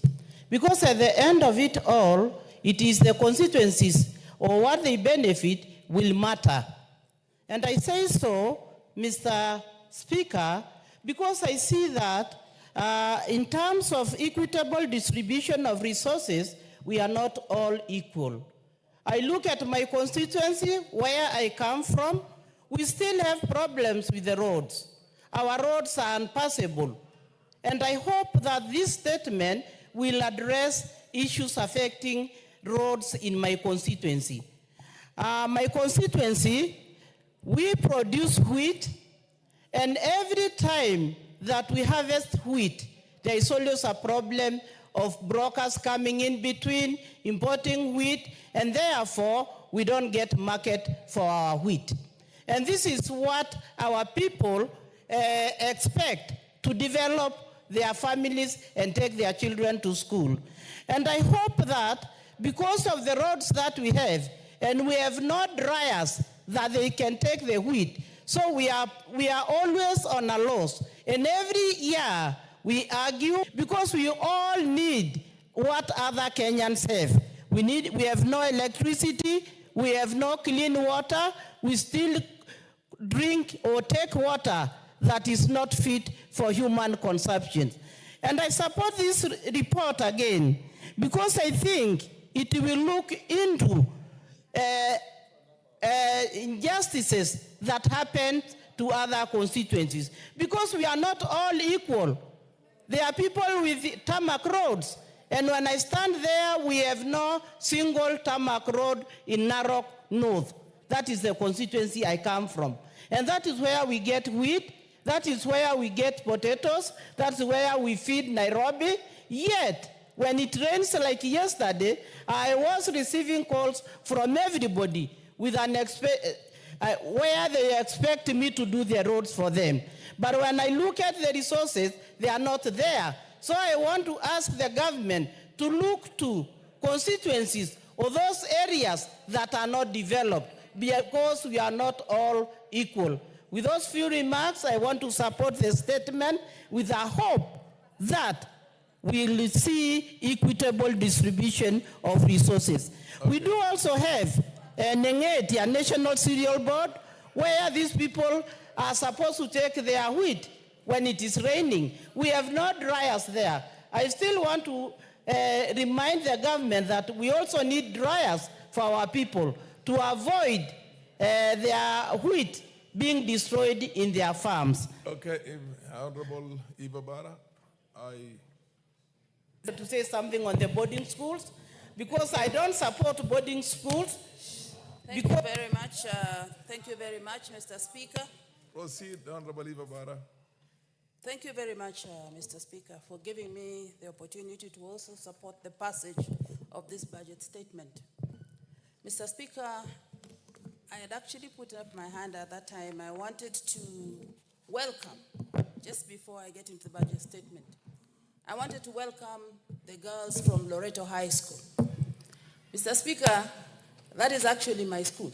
Oh. I'm an old girl of Loreto Limuru, molded to who I am today by Sister Mary Owens. Mr. Speaker, we are two in this house who are old girls of Loreto, myself and Rosa Buyu, for the information. So Loreto girls, thank you very much for coming, and I want to say that for Loreto, the sky has always been the lower limit. Thank you very much. Thank you. As I get to the policy statement, Mr. Speaker, my focus is on the issues of concern that have been raised in this report. If you look at the various departments, there are critical issues that have been raised that should have been addressed many, many months or many years back. Mr. Speaker, if you look at the Department of Education, there's been a back and forth on the issues of funding. You have just 2 minutes before I call upon the mover to reply because of time constraints, but proceed. On issues of the new funding model, Mr. Speaker, I don't have to repeat what has been said about the challenges that our students have with this new funding model. And it is raised here, and I'm happy that it has come up, and the department given a deadline of 30th June to make sure that this matter is sorted.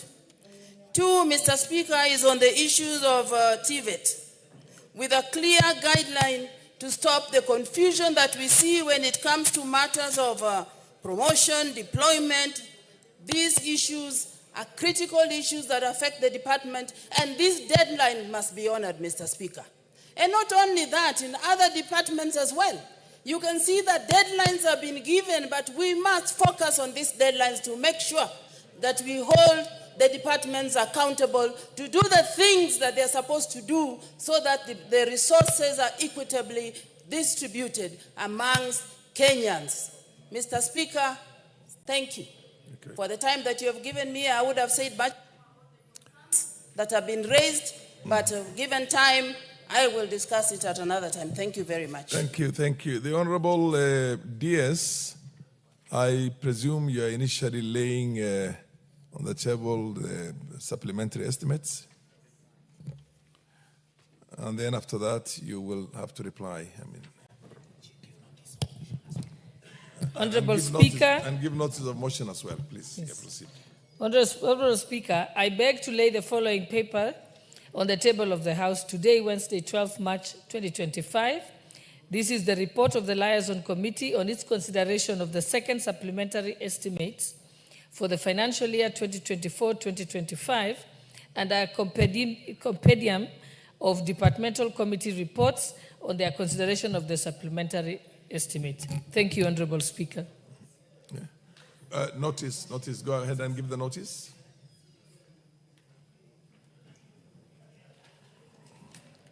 Honorable Speaker, I also beg to give a notice of motion on the consideration of the second supplementary estimates for the financial year 2024-2025, that this House adopts the report of the Liaison Committee on its consideration of the second supplementary estimates for the financial year 2024-2025, laid on the table of this House on Wednesday, 12 March 2025, and pursuant to the provisions of Article 223 of the Constitution and Section 39 of the Public Finance Management Act 2012 and Standing Order 239. That 1, approves the supplementary estimates 2 for the financial year 2024-2025 as indicated in the schedules to the report. And 2, resolves that the schedules form the basis of the introduction of the Supplementary Appropriations Bill 2025. And 3, orders that the Speaker do now leave the chair to facilitate the consideration of the budget estimates with respect of each vote and program in the Committee of Supply as contemplated under Standing Order 240. That is consideration of the supplementary estimates in the Committee of Supply. Thank you, Honorable Speaker. Honorable DS, Deputy Speaker, now you reply. The mover for the budget policy statement has to reply now. Honorable Speaker, thank you very much for the opportunity to reply. And even as I beg to reply, I wish to thank all the members of the Liaison Committee for the hard work that they put in ensuring that we did complete this process. And secondly, I also wish to thank the members who have supported every aspect of the motion, and also for the commitment that they have made is ensuring that this particular budget is properly implemented.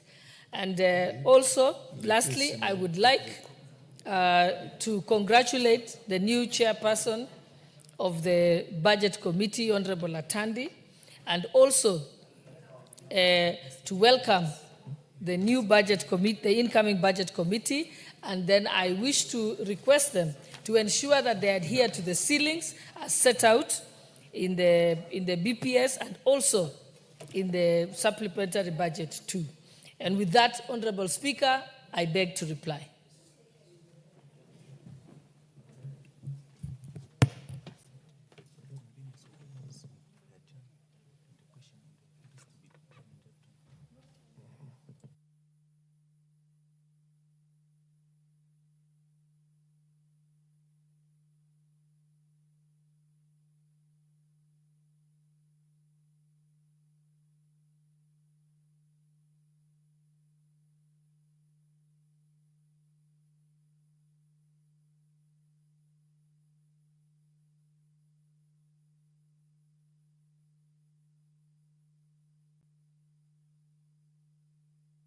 Members,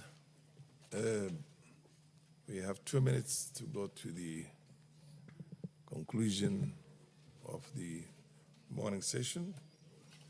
And for the convenience of the House, I will now adjourn the House.